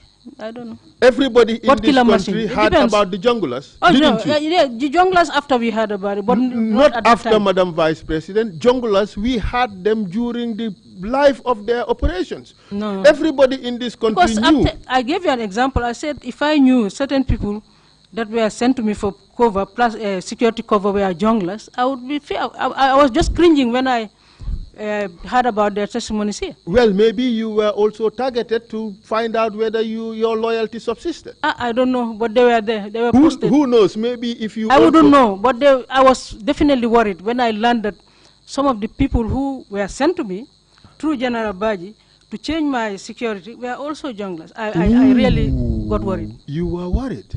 Yes, because I said I didn't know that these good people would be killing. But so were we for 20 years. Yeah, okay, for you for 20 years. But I didn't know, to tell you the truth. You were too close to I wouldn't know that these people are, and then they are posted to me, and I'm not comfortable. But everybody in Gambia knew that there was a hit squad called Junglers, maybe, and they were killing for the president. You are saying everybody knew, but there are people who didn't know. Are you telling us you did not know? I didn't know. The Jungler issue, it only came during this commission that I had those details, because some of the I told you were posted. But with all due respect, I beg to differ. The Jungler issue was in the public domain and people knew about it. And I respect you differing, but I'm saying what I know is what I have to say here. I cannot say something What would you have done if you had known that the Jungler issue is true? I don't know. That they kill people. I think we would have discussed it maybe at a level. I don't know. Because we never have the opinion to have one-to-one discussion with the president. Then we would have raised it maybe in Security Council, possibly. Did you discuss, and then minuted to him, maybe. Did you discuss the execution, the assassination of veteran journalist Deida Haidara? No, I think I met the group. They came to my office. I remember. Did you discuss it at Security Council? Well, yes, because when the people meet me on anything to do with security, if I meet these people, I invite the security to be there. What I mean is, did you discuss it with the president? Yes, I said these people came with a, we didn't know, the journey, I don't know, the death of data found us. I think people were deployed for Darfur or somewhere. We were at the stadium. That's where the news reached us. And I even went to tell the president because I didn't know he knew. I and I think the Minister of Justice or something like that, at that time, Hydra, we went to talk to him. We said, there's a serious thing happening in the country. They said Data Hydra is dead. They didn't tell us how he died at the time. We were at the stadium. Before the death of Data Hydra, has there ever been any such event in Gambian history? What event? Such military-style execution. Has it ever happened in Gambian history? Before Data? Maybe not. I'm not aware, no. Nobody is aware. That would be the first. And quickly, it went all around this country that it was the government that did it. It was the military that did it. True or false? Maybe, yeah. I was concerned because I knew him, yes. But you were so concerned as not to resign your job. No, I didn't resign. You did not mind to be associated with a government that was killing its citizens. No, at the time, to be honest, I didn't know that government killed anybody. Otherwise, I would not have gone to tell the president. Well, the numbers continue to mount. From Deda Haidara, you have Dawda Nyasi. I don't know Dawda Nyasi. Well, even the Jammeh brothers, Haruna Jammeh, It's all rife in Or the it's news. because of this commission that I knew about it. But no, Madam Vice President, I still beg to differ. This information was all in the public domain, that the government which you served as Vice President was busy executing extrajudicially its own citizens. Well, It's just the amnesty reports that they bring to me that are written, saying there are, and I always call security and ask them. Okay. If I have them, at least at my level. Okay. There is this amnesty report covering 20 years of Njie atrocities from 1994 to 2016. Did you see it? How did you feel when you saw it? Some of the things I never knew were happening under our nose, definitely, to be honest. Were you horrified by it? Of course. Anything to do with human rights. But this issue, this report, came out before the Njie government fell. Did you resign your job? No, I didn't see it. You didn't? Before the Njie government, well, 2016? Now you did not see it. You are saying 2016 or you 2017? saw it before, now you're telling us you don't see what it. I'm saying, I usually see amnesty writing, when they write to all of us about concerns. That I know. They write to us about their concerns. They always write to us about their concerns. All right, now, but would you have done something if you had seen these reports? I usually call the security meeting first. That's what I do. And if the amnesty visits, since they don't see the president, they visit. I will always give them access. Okay, let me say, here we have a 2009 Human Rights Watch report, right? It talks about the things that were happening in Gambia. Arbitrary or unlawful deprivation of life. And it lists events, right? It talks about prison and detention centers with terrible conditions. Yeah, they talked about that. They came to me and they even raised it. Significantly, it talks about enforced disappearances. I had a lot of that, but I didn't establish it, yeah. And this is 2009, and it lists a list of other human rights violations, all right? And I can assure you, Madam Vice President, I don't want to unnecessarily prolong this. Year in, year out, human rights organizations castigate Gambia and produce one of the worst human rights records in modern history. I know that because the ministries of justice generally, they are supposed to go and report on these things in Geneva. And usually when we meet them in cabinet, they raise some of those issues, yes. So you knew that the government you were serving was one of the worst governments in Africa in terms of its human rights record. You knew that. We had human rights concerns, definitely. But you knew that people were disappeared in your country. No. I mean, we only read about these things or hear later, or somebody mentions it. But to be honest, some of the things I didn't even know. But how else do you expect to know about So when I know it through that way, how do I know what is established? But Madam Vice President, you continue to be associated with a government as its number 2 person, which was disappearing its citizens. But we didn't jointly take the decision for anybody to disappear or anybody to be violated. But I was in the government, I accept. The problem is that you knew. I accept responsibility that I'm in the government, but I will not accept responsibility that I directed any of those, definitely. This is, in fact, a question of your morality. No, it's a moral issue, okay? It's also a question of how seriously you took your responsibility as Vice President of the country. Maybe that's your opinion, yeah. No, you are supposed to be a mother of this country.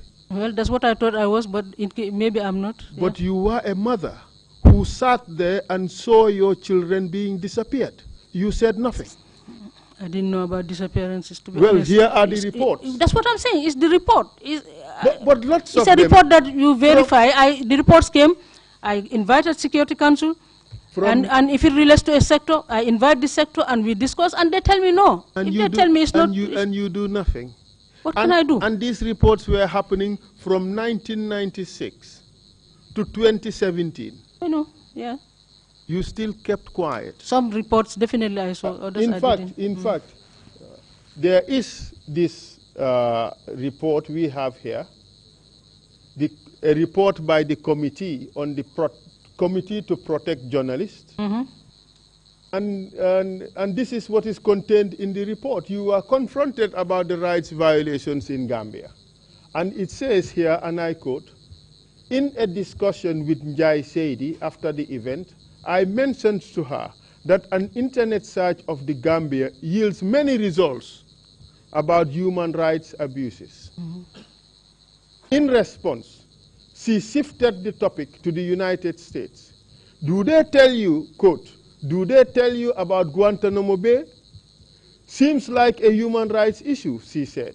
And you know in the internet you have a lot of garbage. Don't believe everything you read. And that's true. You have to look in between. She later accused social media of peddling untruths. Social media is the problem." Madam Vice Chair, Vice President, social media was not the problem. The problem was your government that was busy killing and disappearing its citizens. When these people meet me, they meet me with security. I don't talk to them alone. I don't know how that meeting happened, but usually it's me and the rest of the people I invite. If it relates to justice, I invite justice. If it relates, and then when they raise the issues, I would have consulted. And when I consulted, especially with social media, of course, sometimes there are false stories. Do you dispute making this statement in New York? In New York? In the global meeting? Do you dispute making this statement? I made many statements, so I don't remember. In a global meeting. Did you dispute? Was it a global meeting? It was an African tourism promotion event in New York. Maybe they interviewed me or something. It was in September of 2011. It was an interview. So you see, you were giving an excuse for the government for the blatant violation of the rights of Gambians. No, but when I said sometimes social media also does it, some stories are true, some stories are not, the internet also. Yeah, I mean, that was true. Some stories may not be true. In fact, and some maybe. In fact, you were asked about Chief Ibrahima Mane. And you said that the government didn't arrest him. But People that's what are making up stories. The government said they didn't arrest him because I asked. That was the information I got. Well, you they said they did. Security said they didn't arrest him. They didn't know where he was, because we met a human rights organization where we answered the question. Yes. And you suggested that the journalist may have gone missing while attempting to emigrate to Europe. He was going on back way. Security said that, yes. But they told me that because these days there is this back way thing. Remember, I don't say anything without checking with security and whoever else is concerned. Yes, but in this instance, it was a security issue, the chief money issue, because it kept on coming up. Madam and the human rights organizations kept on writing. And I asked security, I said, can we check on this? How did this happen? They said, no, they are not aware. Then later they told me, I think when there is one human rights organization visited my office, I called the security, and what they told me was, well, at one time they arrested him, he was in Bakau, they kept on explaining to me, he was in Bundung, and later they couldn't find him, they heard he was in, I think they said they heard he was in America even. Madam Vice President. They told me that. Yeah. The fact of the matter is, you are simply towing the government line, knowing fully well that this was false. I didn't know it was false, I was finding out. Honestly, this was what I believe was true. Okay, let's move on. I cannot say. Let us move on. But the false presidential treatment program for AIDS. I was not part of that. How would I know it's false or true? I'm not a doctor. But wasn't it patently obvious to everybody that this was false? Why didn't Gambians say it? Gambians usually come out themselves and say we are treated. And you see, Gambians should be part of the problem also. But those who claim to have been treated were dying before our very eyes. When they claimed it, I don't know who died or who lived. So I was not part of that treatment Madam program. Vice President, we only attend ceremonies. When he does his treatment program, we are not there. Look at the Gambian people in the eyes, look at us, and tell us that you seriously believed that Jammeh was curing AIDS. That's what people said.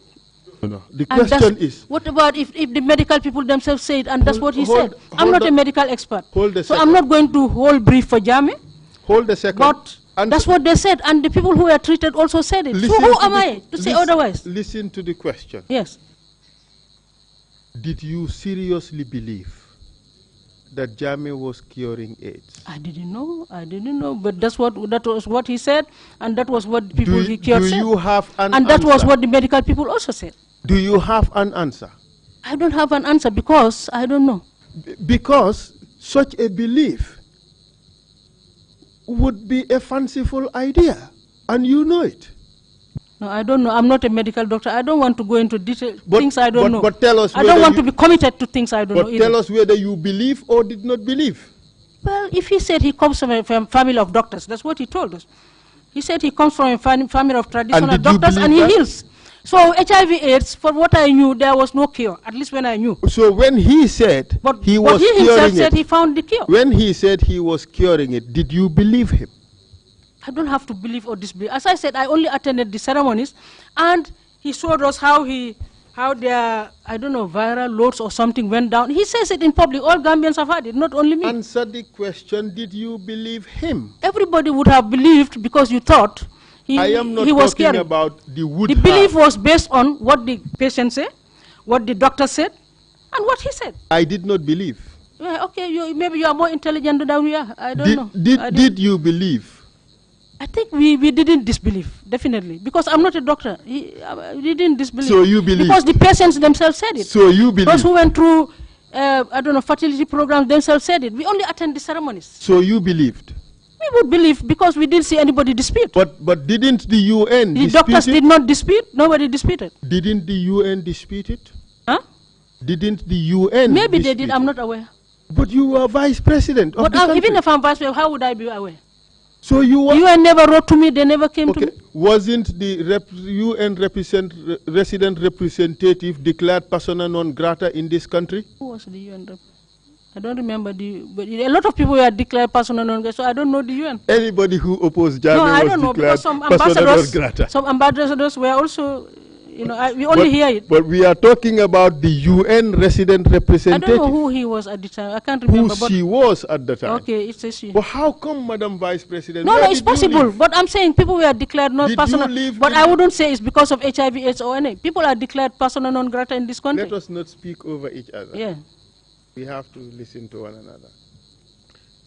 Do you want to seriously tell us that you did not know that the UN resident representative was declared persona non grata? I wouldn't say I didn't know. I said a lot of people were. Maybe I knew about it. Did you know or did you not know? It's possible I knew. I'm saying look, my plate is so full that some things I would know, and it's possible that I knew, definitely. I cannot remember who she was or the person you are talking about. I take that to mean a refusal to answer the question. Remind me who it was. You either know or you did not know. No, I mean, there are so many persona non grata. How would I remember which one it was, honestly?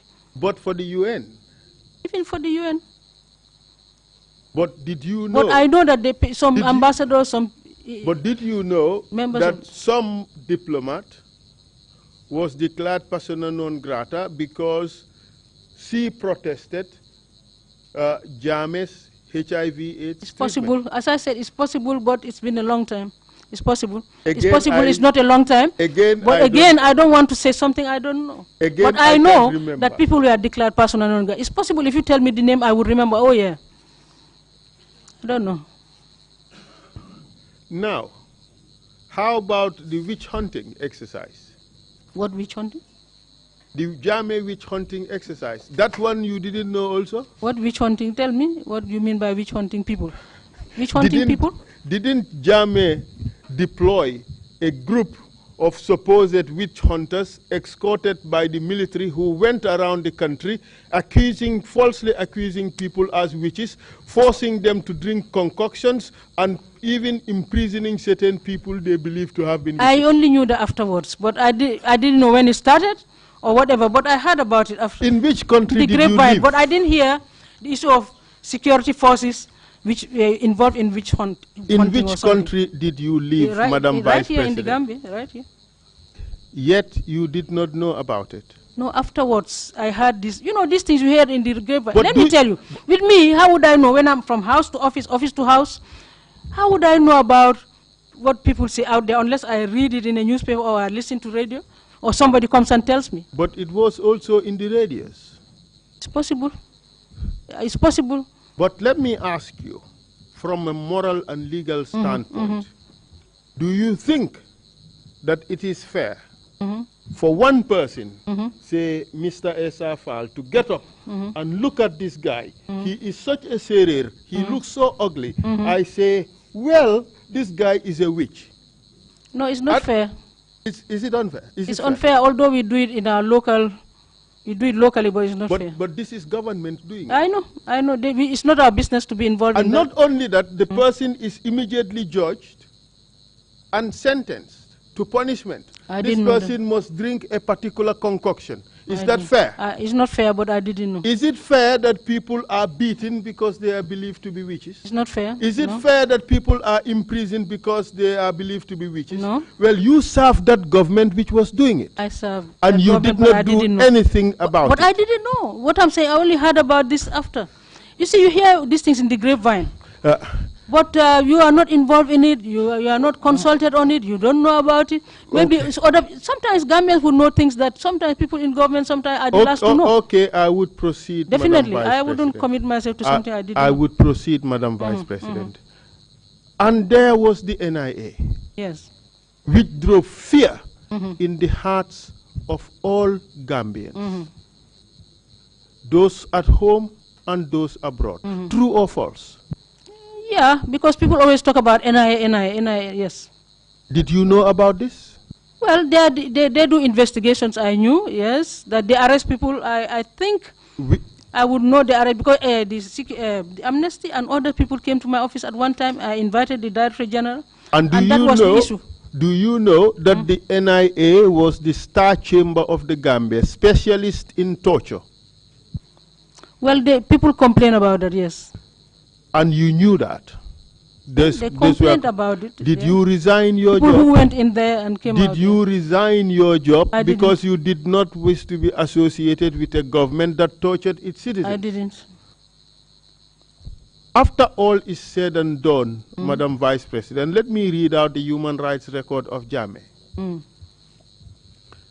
A government that attacked, unlawfully arrested, detained and tortured political opponents. That's true, isn't it? Say yes or no? Yes, I told you before. Yes, that's true. A government that attacked the media, burned media houses, arrested journalists and falsely imprisoned I heard them. that also, yes. That is and correct. That means it's true. Yeah. That is correct, right? Yeah. A government that unlawfully arrests and detained its citizens, correct? Yes, I heard that also. A government that would unlawfully sack its civil servants simply because they oppose Jammeh, correct? Well, sometimes we don't even know the reasons of sacking, but I presume that is because they oppose him. Because in these letters, they don't even explain why. Was that fair, Madam Vice President? No, it's not, but that's what I definitely... And that was the system. Because I knew, because sometimes letters from the office would be brought to my office by the Secretary General or Secretary to Cabinet or a senior officer there to say that the President has sent directives, through my protocols, of course, that has sent directives that so and so should be given this letter. Sometimes my heart pumps because I'm not sure whether the letter is for deployment or is for dismissal. But most of the time it's dismissals. It was a terrible situation. Yes, those were ministers. But all civil servants were sent to PMO from what I learned. In fact, your own protocol officer was also arrested in the same manner and detained. Yes, he took me to the house, and as he was coming out, from what I learned from him, he was arrested by the NIA. They followed him to my house. I didn't know. And because it was a convoy, you don't know. And you did nothing?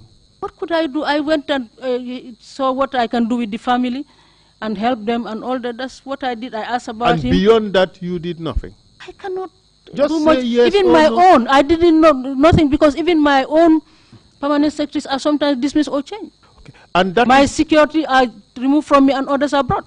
Okay. And that same government, I'm still reading the human rights record, would attack its own students and brutally slaughter them in the streets. Well, it would, but that's what happened in April 10th and 11th. Finally, people were killed, yes. Exactly. And then lots of military officers were falsely accused of coup d'etat.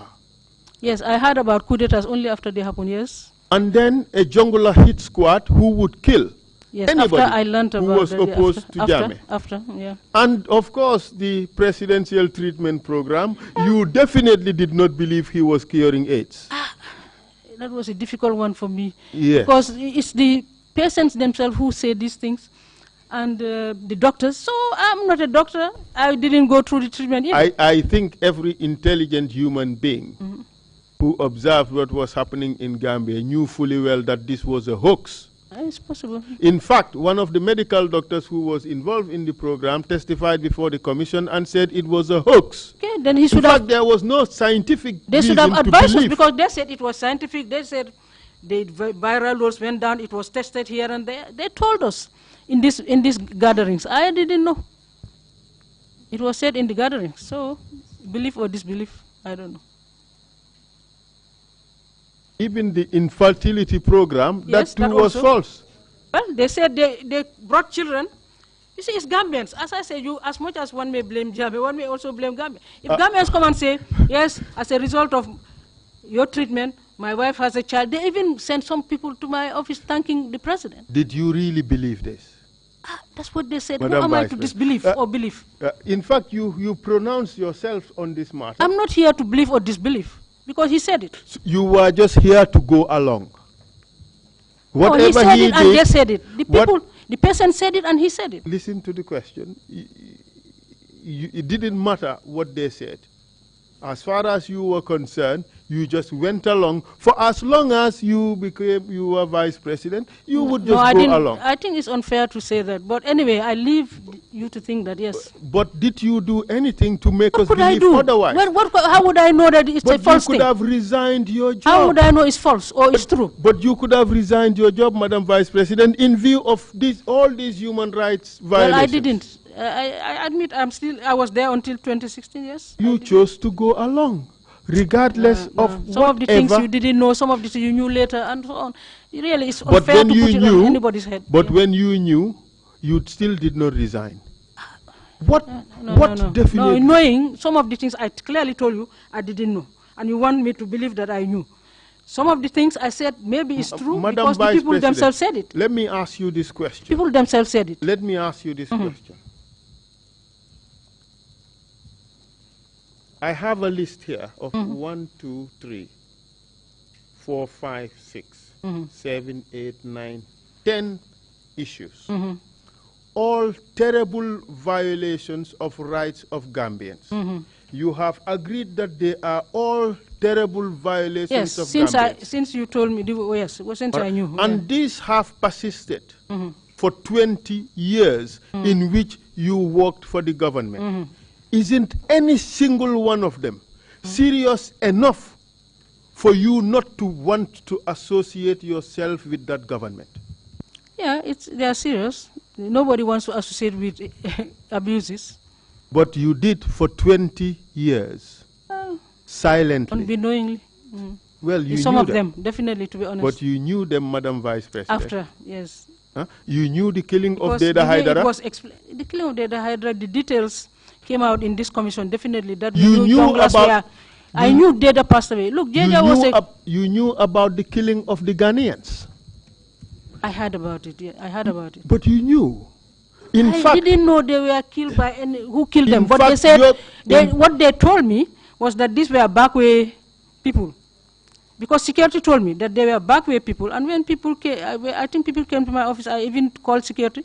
They explained that these are backway people who is only something that went wrong. When they were, that there was a Senegalese something, I don't know, involved, and somebody else, and that it was only back way that went wrong. People who were going by the back way, and something happened. This is what I was informed. What was that something that happened? No, they said these people died, some Ghanaians died, because they owed, I don't know, a boat owner or something, some money, and that he didn't pay them, and that that Senegalese, boat owner, I think, had somebody in Senegal as a counterpart. I don't know. Seriously? These were just explanations. Seriously, Madam Vice These were President? explanations given to... Is this your position on that issue? That was not my position. It was a position given to me, not my position. But I don't have a position. They said Ghanaians died. How would I know? I was not involved in giving directives, directions on that in that regard, or directives. I was not. I just Ghanaians died. It was a mystery. But when we asked security, I asked them at the level of security. They said, "Oh, it could be that this this back way." Then was happening a lot. Sometimes people take people's monies and then they don't take them to the back way as they expect. They don't take them to Europe or America as they expect. Allow me now to ask questions on that. You know, as Vice President, that there were investigations carried out by the UN and ECOWAS on this matter? Yes, after I knew, yes. And you knew that those reports suggested that the killings were done by security officers? I knew when I went to Ghana. I didn't know again, but when I went to Ghana, then there was this protest. Exactly. They thought Jammeh was coming, so they protested, and I was the one who went. And so then I met Ibn Chambers. He was the one who explained those details to me. He said, this is what I said, well, I don't know. This is. How did you feel, Madam Vice President? I felt bad because it's my country. Let me finish.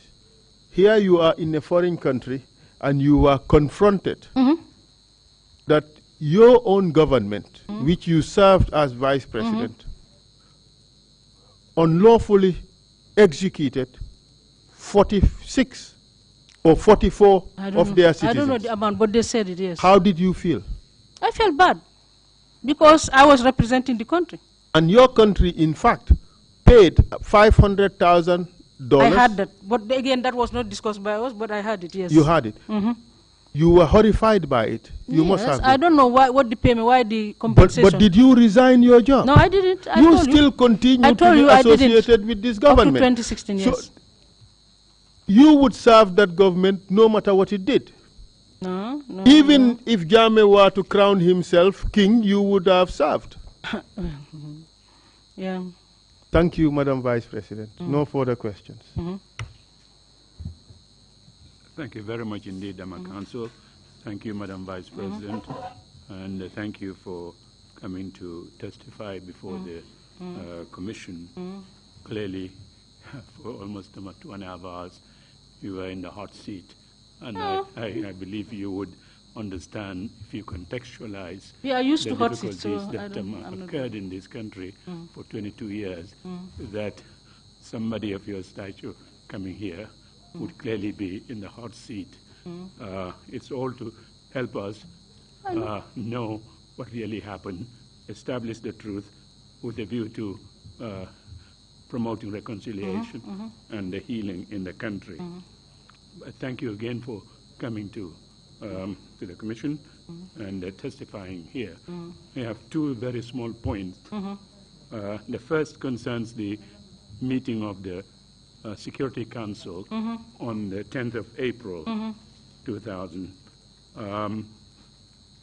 At first, you had indicated that the decision taken by the Council was for the security forces to stabilize the situation. Council tried to get you to say if it was deployment of the armed forces in a civilian situation like that. You didn't. The CDS, Jatta, had said that after that meeting, you had whispered, I believe it was whispered, whispered to him that now is for you to deploy. He said that was order. But then subsequently you came back. No, but I don't agree. Let me just say, Mr. Chairman, I don't whisper usually. Whatever I say it in public. I'm not the type who whispers. Anything I say, even during the demonstration, I remember people were wanting to talk to me on the side. I said, no, whatever you have to say, come and say it here. Because I know the way security operates in this country. They can tell you one thing today, and they themselves told me that's what they do. They pull head. That means when things are tough, they can even come up with a decision and say they didn't decide it. Since I knew that, I knew how to work with security. Yeah. Everything they say, they have to say it right there, and all of us hear it. I don't whisper to people. My emphasis or point is really on stabilizing the situation, use of force, and the deployment. When you replied, they want you to push this forward. For sure. No, don't worry. It's okay. When you Thank you very much. When you were replying to Council's question about use of force, that's when you came out and said, no, we didn't ask them to use force. We deployed them. Yes, So deployment, the council agreed that definitely all the services should deploy yes. the armed forces. You did deploy. All the services, yes. Fine. That's all right. That's good then. That, all the services. That is a we are settled matter now. to deploy and ensure that there is stability in the country, yes. The second one is, if you can help us with, for our records, the letter that Njie gave you, either the 9th or the 10th of April, before he left for Havana, the letter that he gave you asking you to be the acting president. Those letters, there are many of them, but they are at the president's office. I wouldn't have them. Okay, if it's in the president's office. It's the office of the president. They have them in their records. And then immediately he comes, he revokes. Fine. We will try and get if there is a letter, it will be there, yes. To look into this question of He gives you what your responsibilities are, what you should oversee in his absence. Do you recall if there was any reference in that letter to Commander-in-Chief? No, I'm saying he doesn't usually. The president guards that position. The issue of security, he doesn't joke about. He doesn't give it to anybody. I can tell you that. The army only reports to him. They don't even come to me. For me, it's only Security Council. The NIA, the police. When he's in country, all the ministers go there. Even if he's not, the ministers stay there until he comes, he takes the decision. Because they can have sensitive issues or critical issues to talk about. And usually that doesn't come to Security. Security Council will only talk about the general stability of the country. Those are the things they discuss with me. And one last point that Council was struggling with is just for information, the UNDP, UN resident coordinator. I'm trying to remember who it was. Yeah. Fatzai. Huh? Fatzai from Zimbabwe.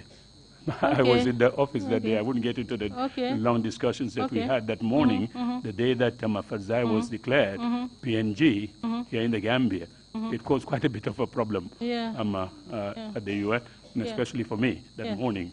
But I said he did that to a lot of ambassadors as well, diplomats. Yes, if you have any questions, I'll start from there. Commissioner Carr, you have the floor, please.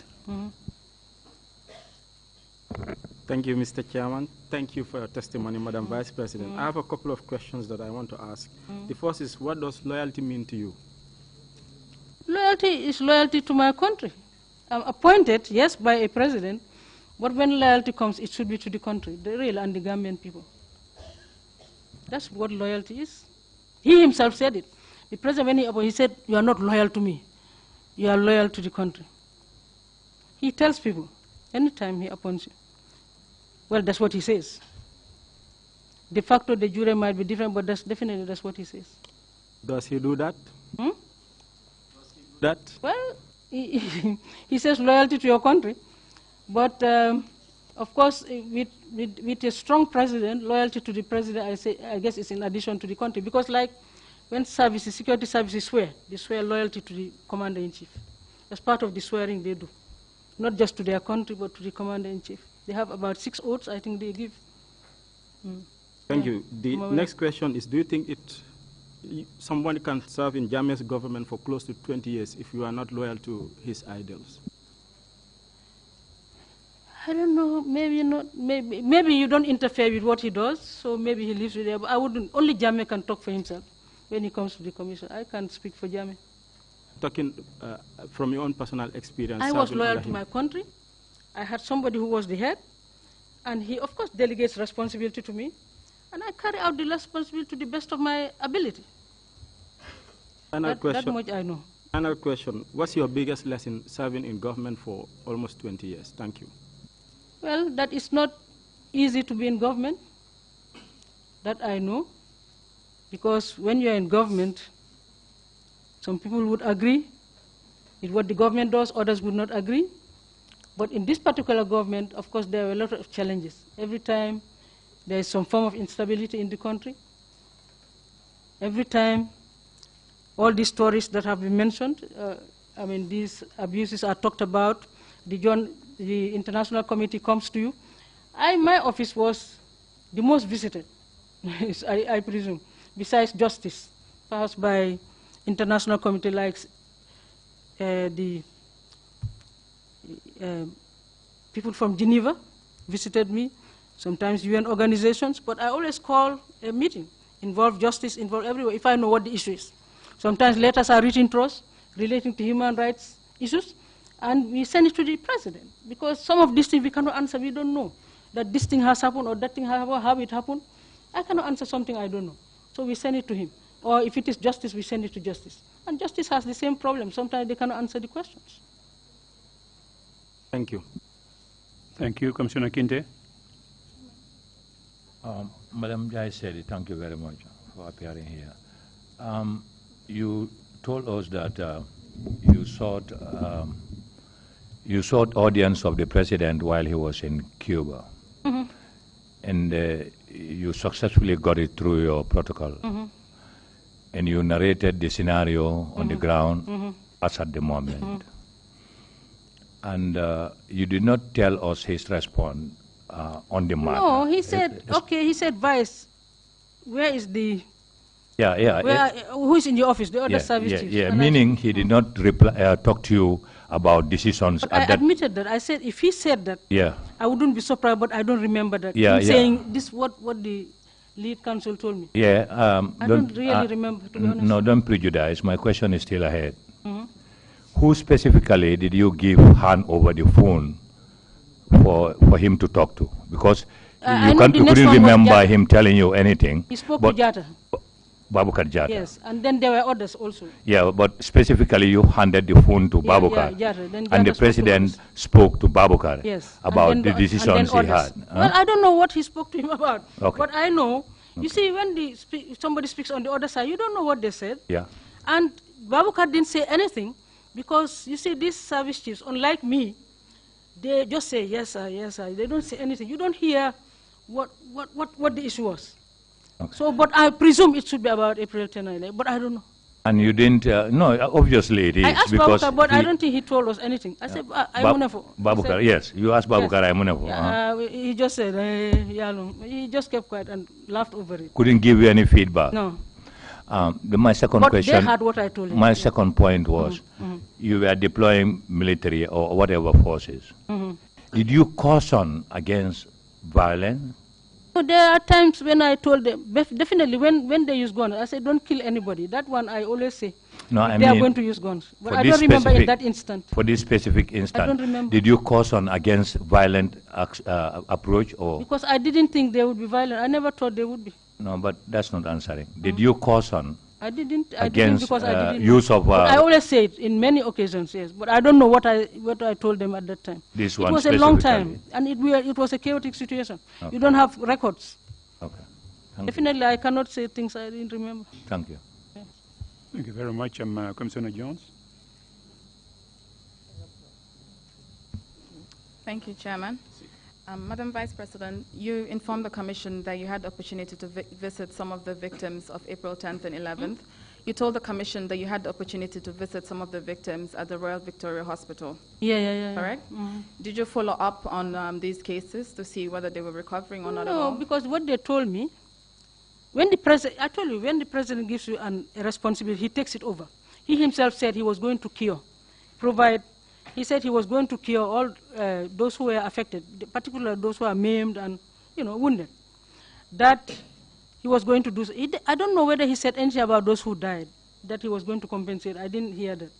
But I heard him talking about giving cure to those who are wounded and maimed. He talked about that.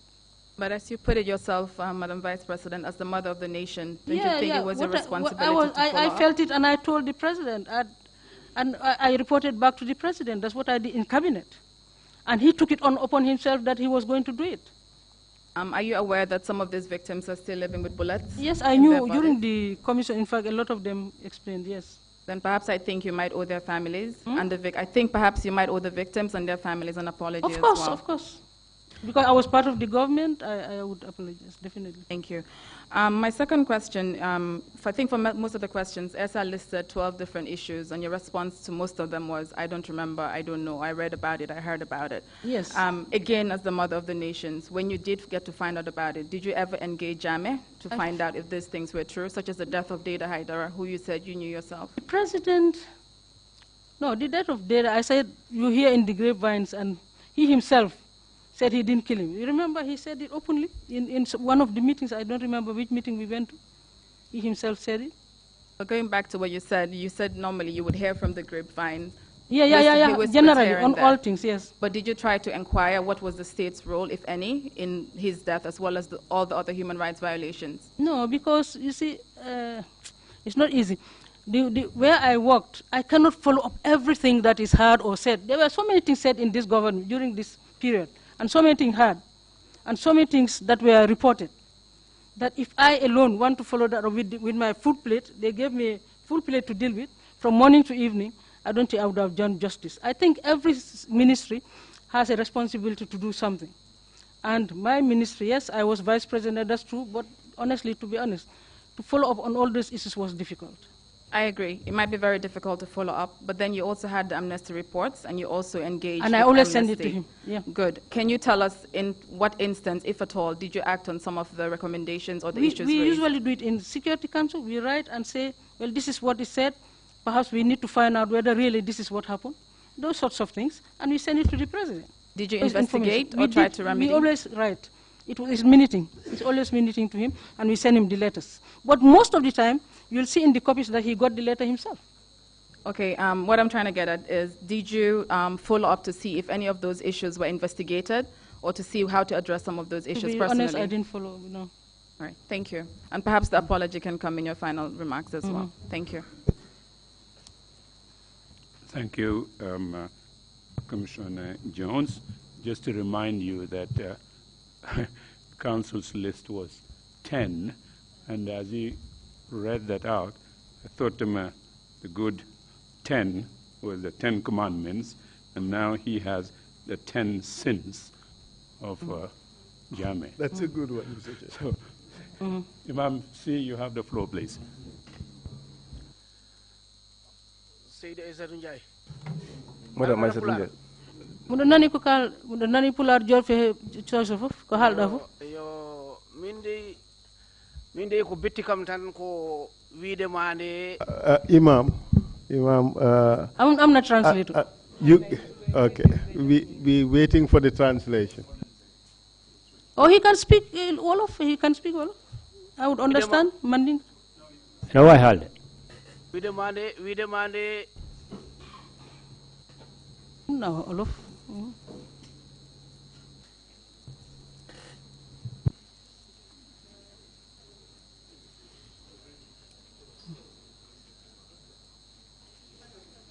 Bimi ko betti kam tan ko wiide mande ñaktu sukabe mo fodde balle didi atina. It's just that you said that the demonstration of the students, it took 2 days, you are not aware of it. Yeah. That surprised me. Because the position that you were mounting at that time.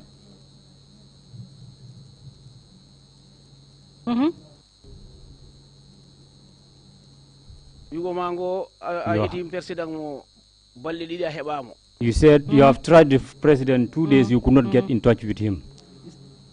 It's 2 days, it's 1 day, the second day I was able to get him. Because this one is surprised me seriously. The position that you were, any position that you were able to mount at that time in the government at that time, if at all it is apart from vice president, you cannot say there is nothing that you are not aware of. What is left is that what was vested on you, just clear the things. It's true that you were a female in your job, but the position that you were mounting, apart from Yaya Jammeh, there is no one who can give order. The soldiers, where they went to the demonstration, they cannot go to that demonstration place without an order. And that order cannot come from any order else, from Yaya, except Yaya Jammeh, and that will come from Yaya Jammeh to you. Then today, where you are sitting here, you should not be in support of Yaya Jammeh, and you know that you have taken an oath. You can say the truth, accept that he was the one who gave you the order. Imam. Because you, where you are here, the trust that people have on you, saying that I was not aware of this and this. You can answer. You hardly. You can see that you will not have any disgrace on it, and you will not have any difficulty in it. You can forgive me. Okay, Imam C. Imam C. I'm also a Muslim like you. I know you are the one, you read the Quran more than I do. I will not hold this Quran and lie. I will not assist Yaya Jammeh of anything. If you ask the people who were in the government, if there is anybody who used to tell him the truth more than mine, people don't know. If I tell you that the day these students were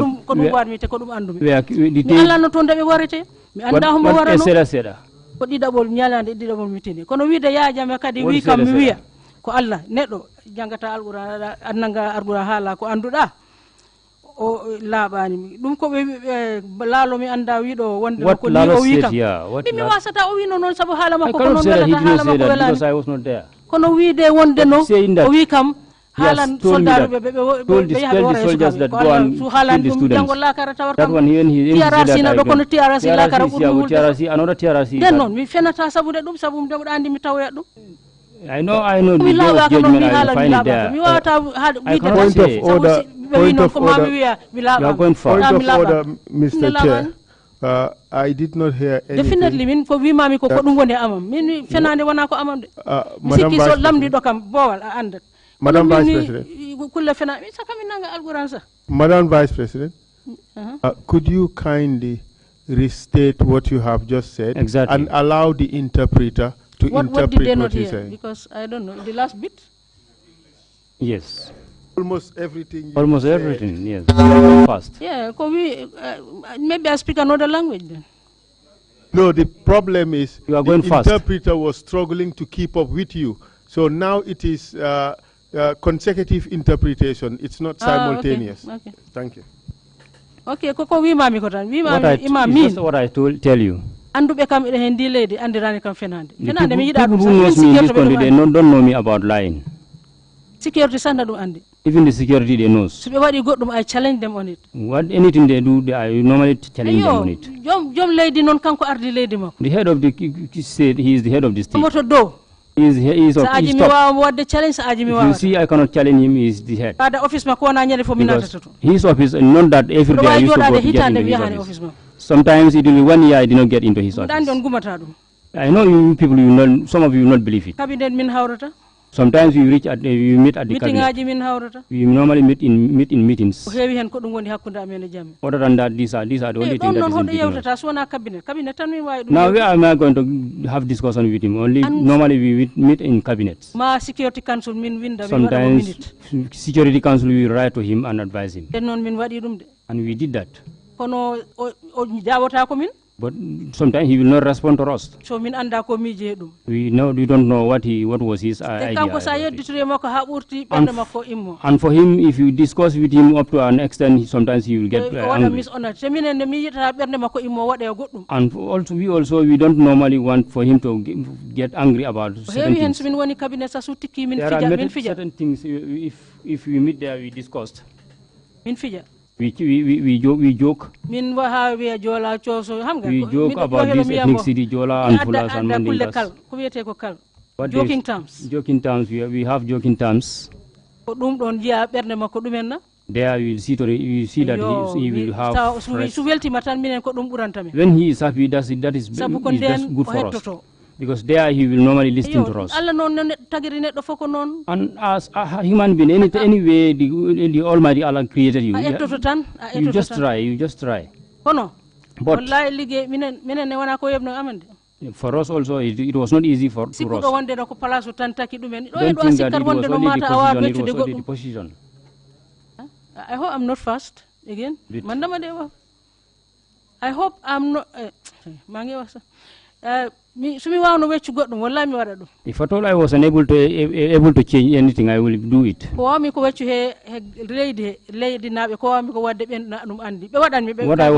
I was able to do, some people they know it.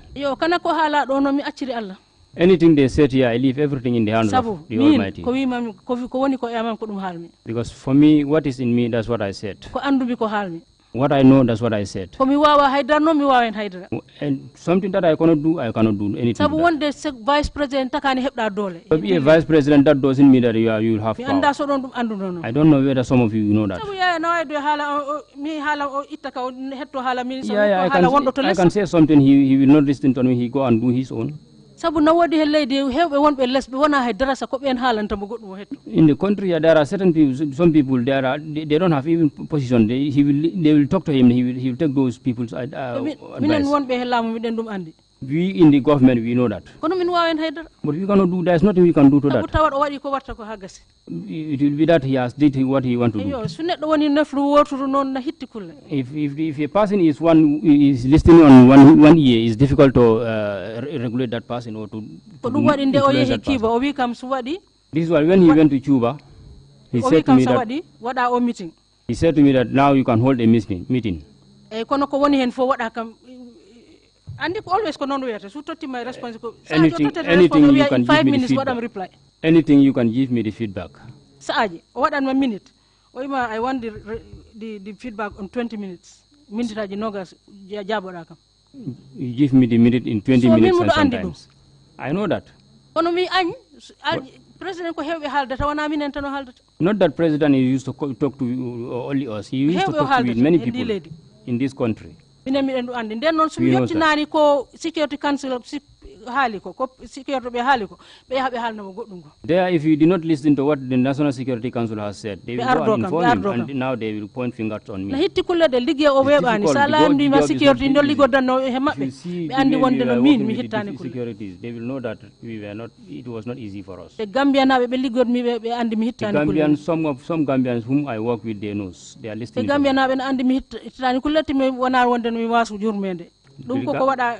know that not that I am difficult. I'm a difficult person, and I used to if you are working with someone who is like that, it's difficult to change that person.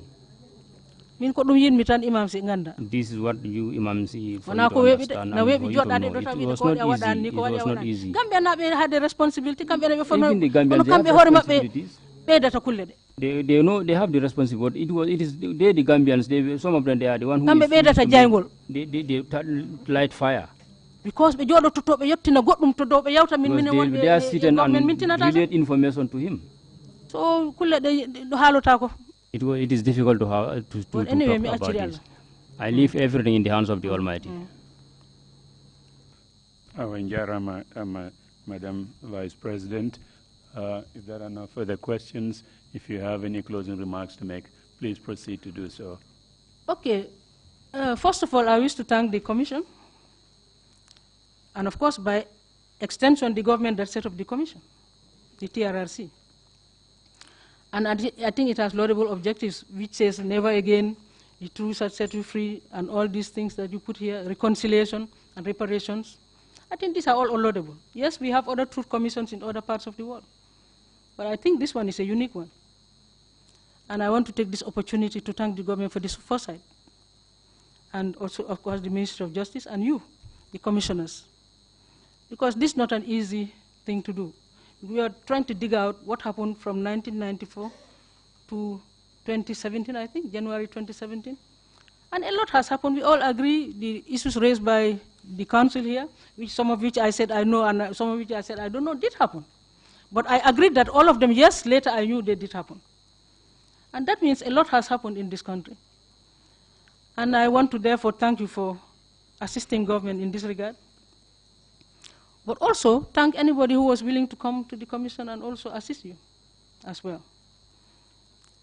But I just want to also say, before going further, to apologize to all the victims that suffered all these various violations that were raised and that were even highlighted here in the commission.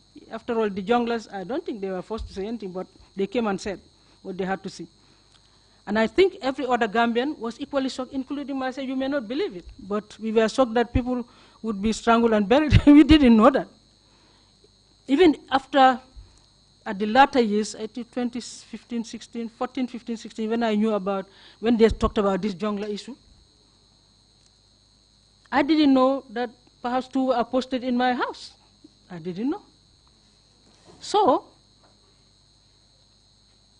of course, when they were in my house, they didn't show anything like being killers or anything like that. They only performed their duties to provide special protection. But just as I was shocked, I'm sure every other Gambian is equally shocked. So I would say the whole nation is going through shock, and the whole nation needs therapy, I would say that, to be honest, from top to bottom.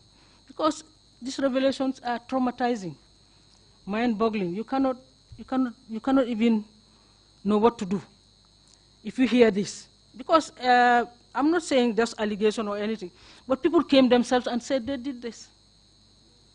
So I would just appeal for healing for the whole country, not just for victims, direct victims, or I think everybody was a victim indirectly or directly, I don't know. But that's what I felt. And I feel that I thank the Commission and the government, as I said, for looking ahead now and looking at issues of reconciliation, reparation, and so on. And I hope those things are quickened as well, because we still are in a divided society, in a divided country, I would say that. Then the apology continues. Of course, April 10th and 11th, I was on the ground. I apologized to the families, because I even said it. I said, the killing of any child, I'm a mother, killing of any child definitely is unforgivable. If it is deliberate, it's unforgivable.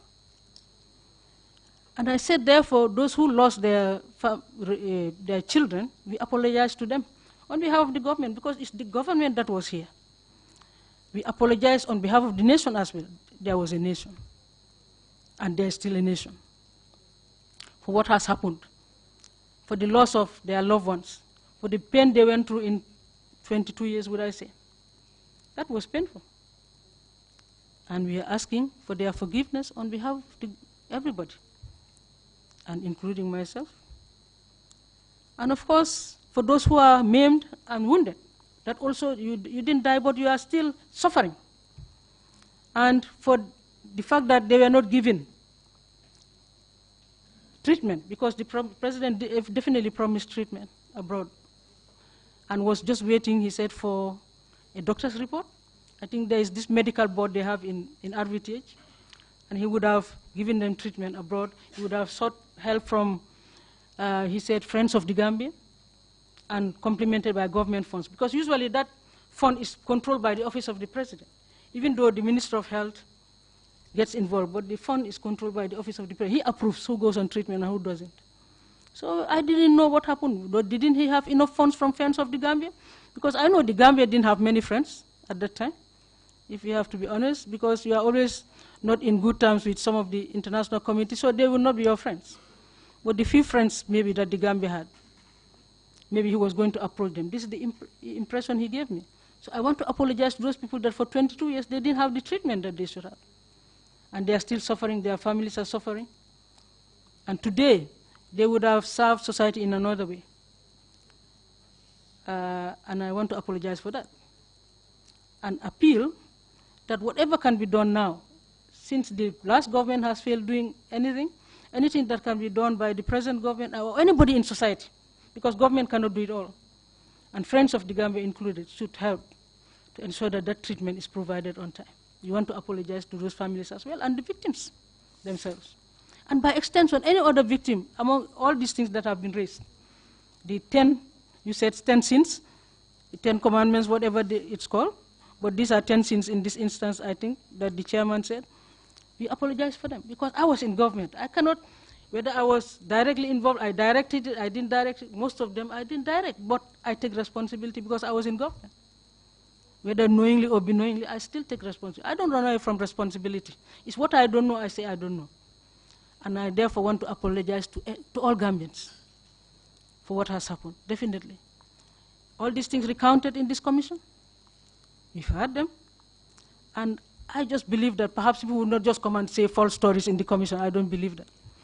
And that's why I'm saying we apologize that these things did happen in 22 years, and we hope that it will never happen again.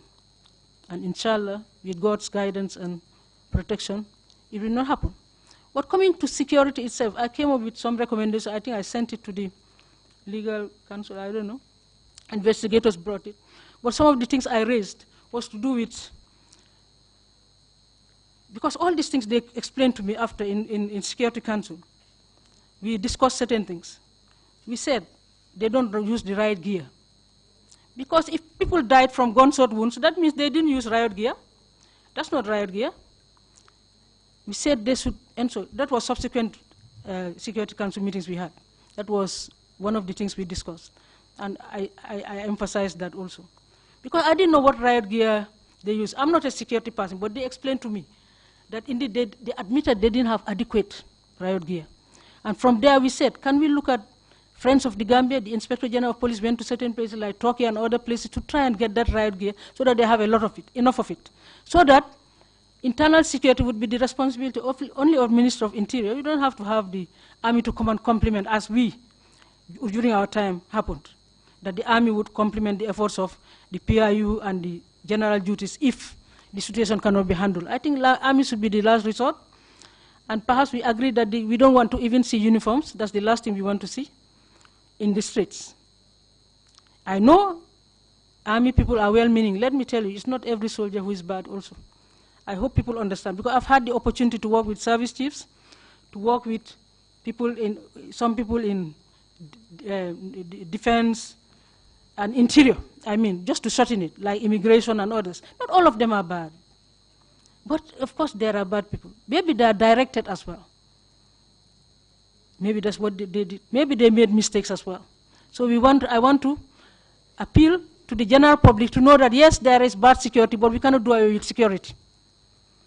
Because if you look down on security, insecurity is even worse. So let's see how we can reform the security services.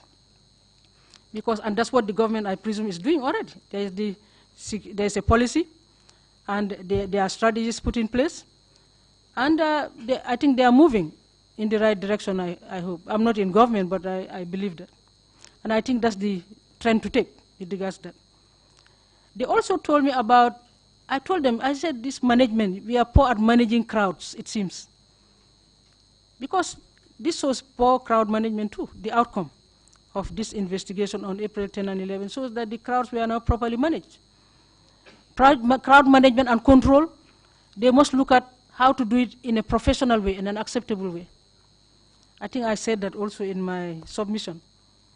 I said a lot of things. Community policing, I even mentioned that indeed community policing should be encouraged, but it should not only be the police who are involved. Other security services should be part of because it happened during our time. There was community policing. After this event, they started having community policing. They started having their police bands, I think, and army bands, entertaining people so that they build relations with civilians. So the military-civilian relation needs to be built, definitely, and enhanced, and there must be trust. Trust, that's what we talked about at the time. And that trust is critical between the military and the civilian. After all, we always say in our terms that military and security are only civilians in uniform. When they pull out the uniform, they are back to being civilians. So they are part of the society. They are our own sons and daughters. But let's also teach them to be professional. So we need to inculcate a lot of professionalism and discipline in the security services. I made a lot of recommendations. I don't want to belabor the point. I know maybe we have other issues to address. But I just want to apologize, as I said, fervently, and hope that this sort of thing would not happen again. We only hope and pray. And for Gambians to understand, and find it in their hearts to forgive. Not forget, but forgive. Because forgetting is difficult when you go through hardship, when you're traumatized. So without much ado, Mr. Chairman, I want to thank you for giving me this opportunity. Excellency, Madam Vice President, thank you very much indeed for coming to testify before the Commission. We really appreciate the time that you've taken, especially coming early in the day and sitting here for hours waiting to be called. We really appreciate your gesture. It's a duty and a responsibility. Thank you very much indeed. Yeah. This brings us to the end of the 8th session, our 3-week sessions. We are going to not take a break at all. We will continue within the Commission here on committee meetings and other internal issues until it's a 7-day break until the 14th. 14th, we resume the 9th session, 3-week session of the Commission. That will be from the 14th to the 31st of October. If there isn't any other point to raise, we will see you on the 14th of October. Meeting is adjourned. Thank you all very much indeed.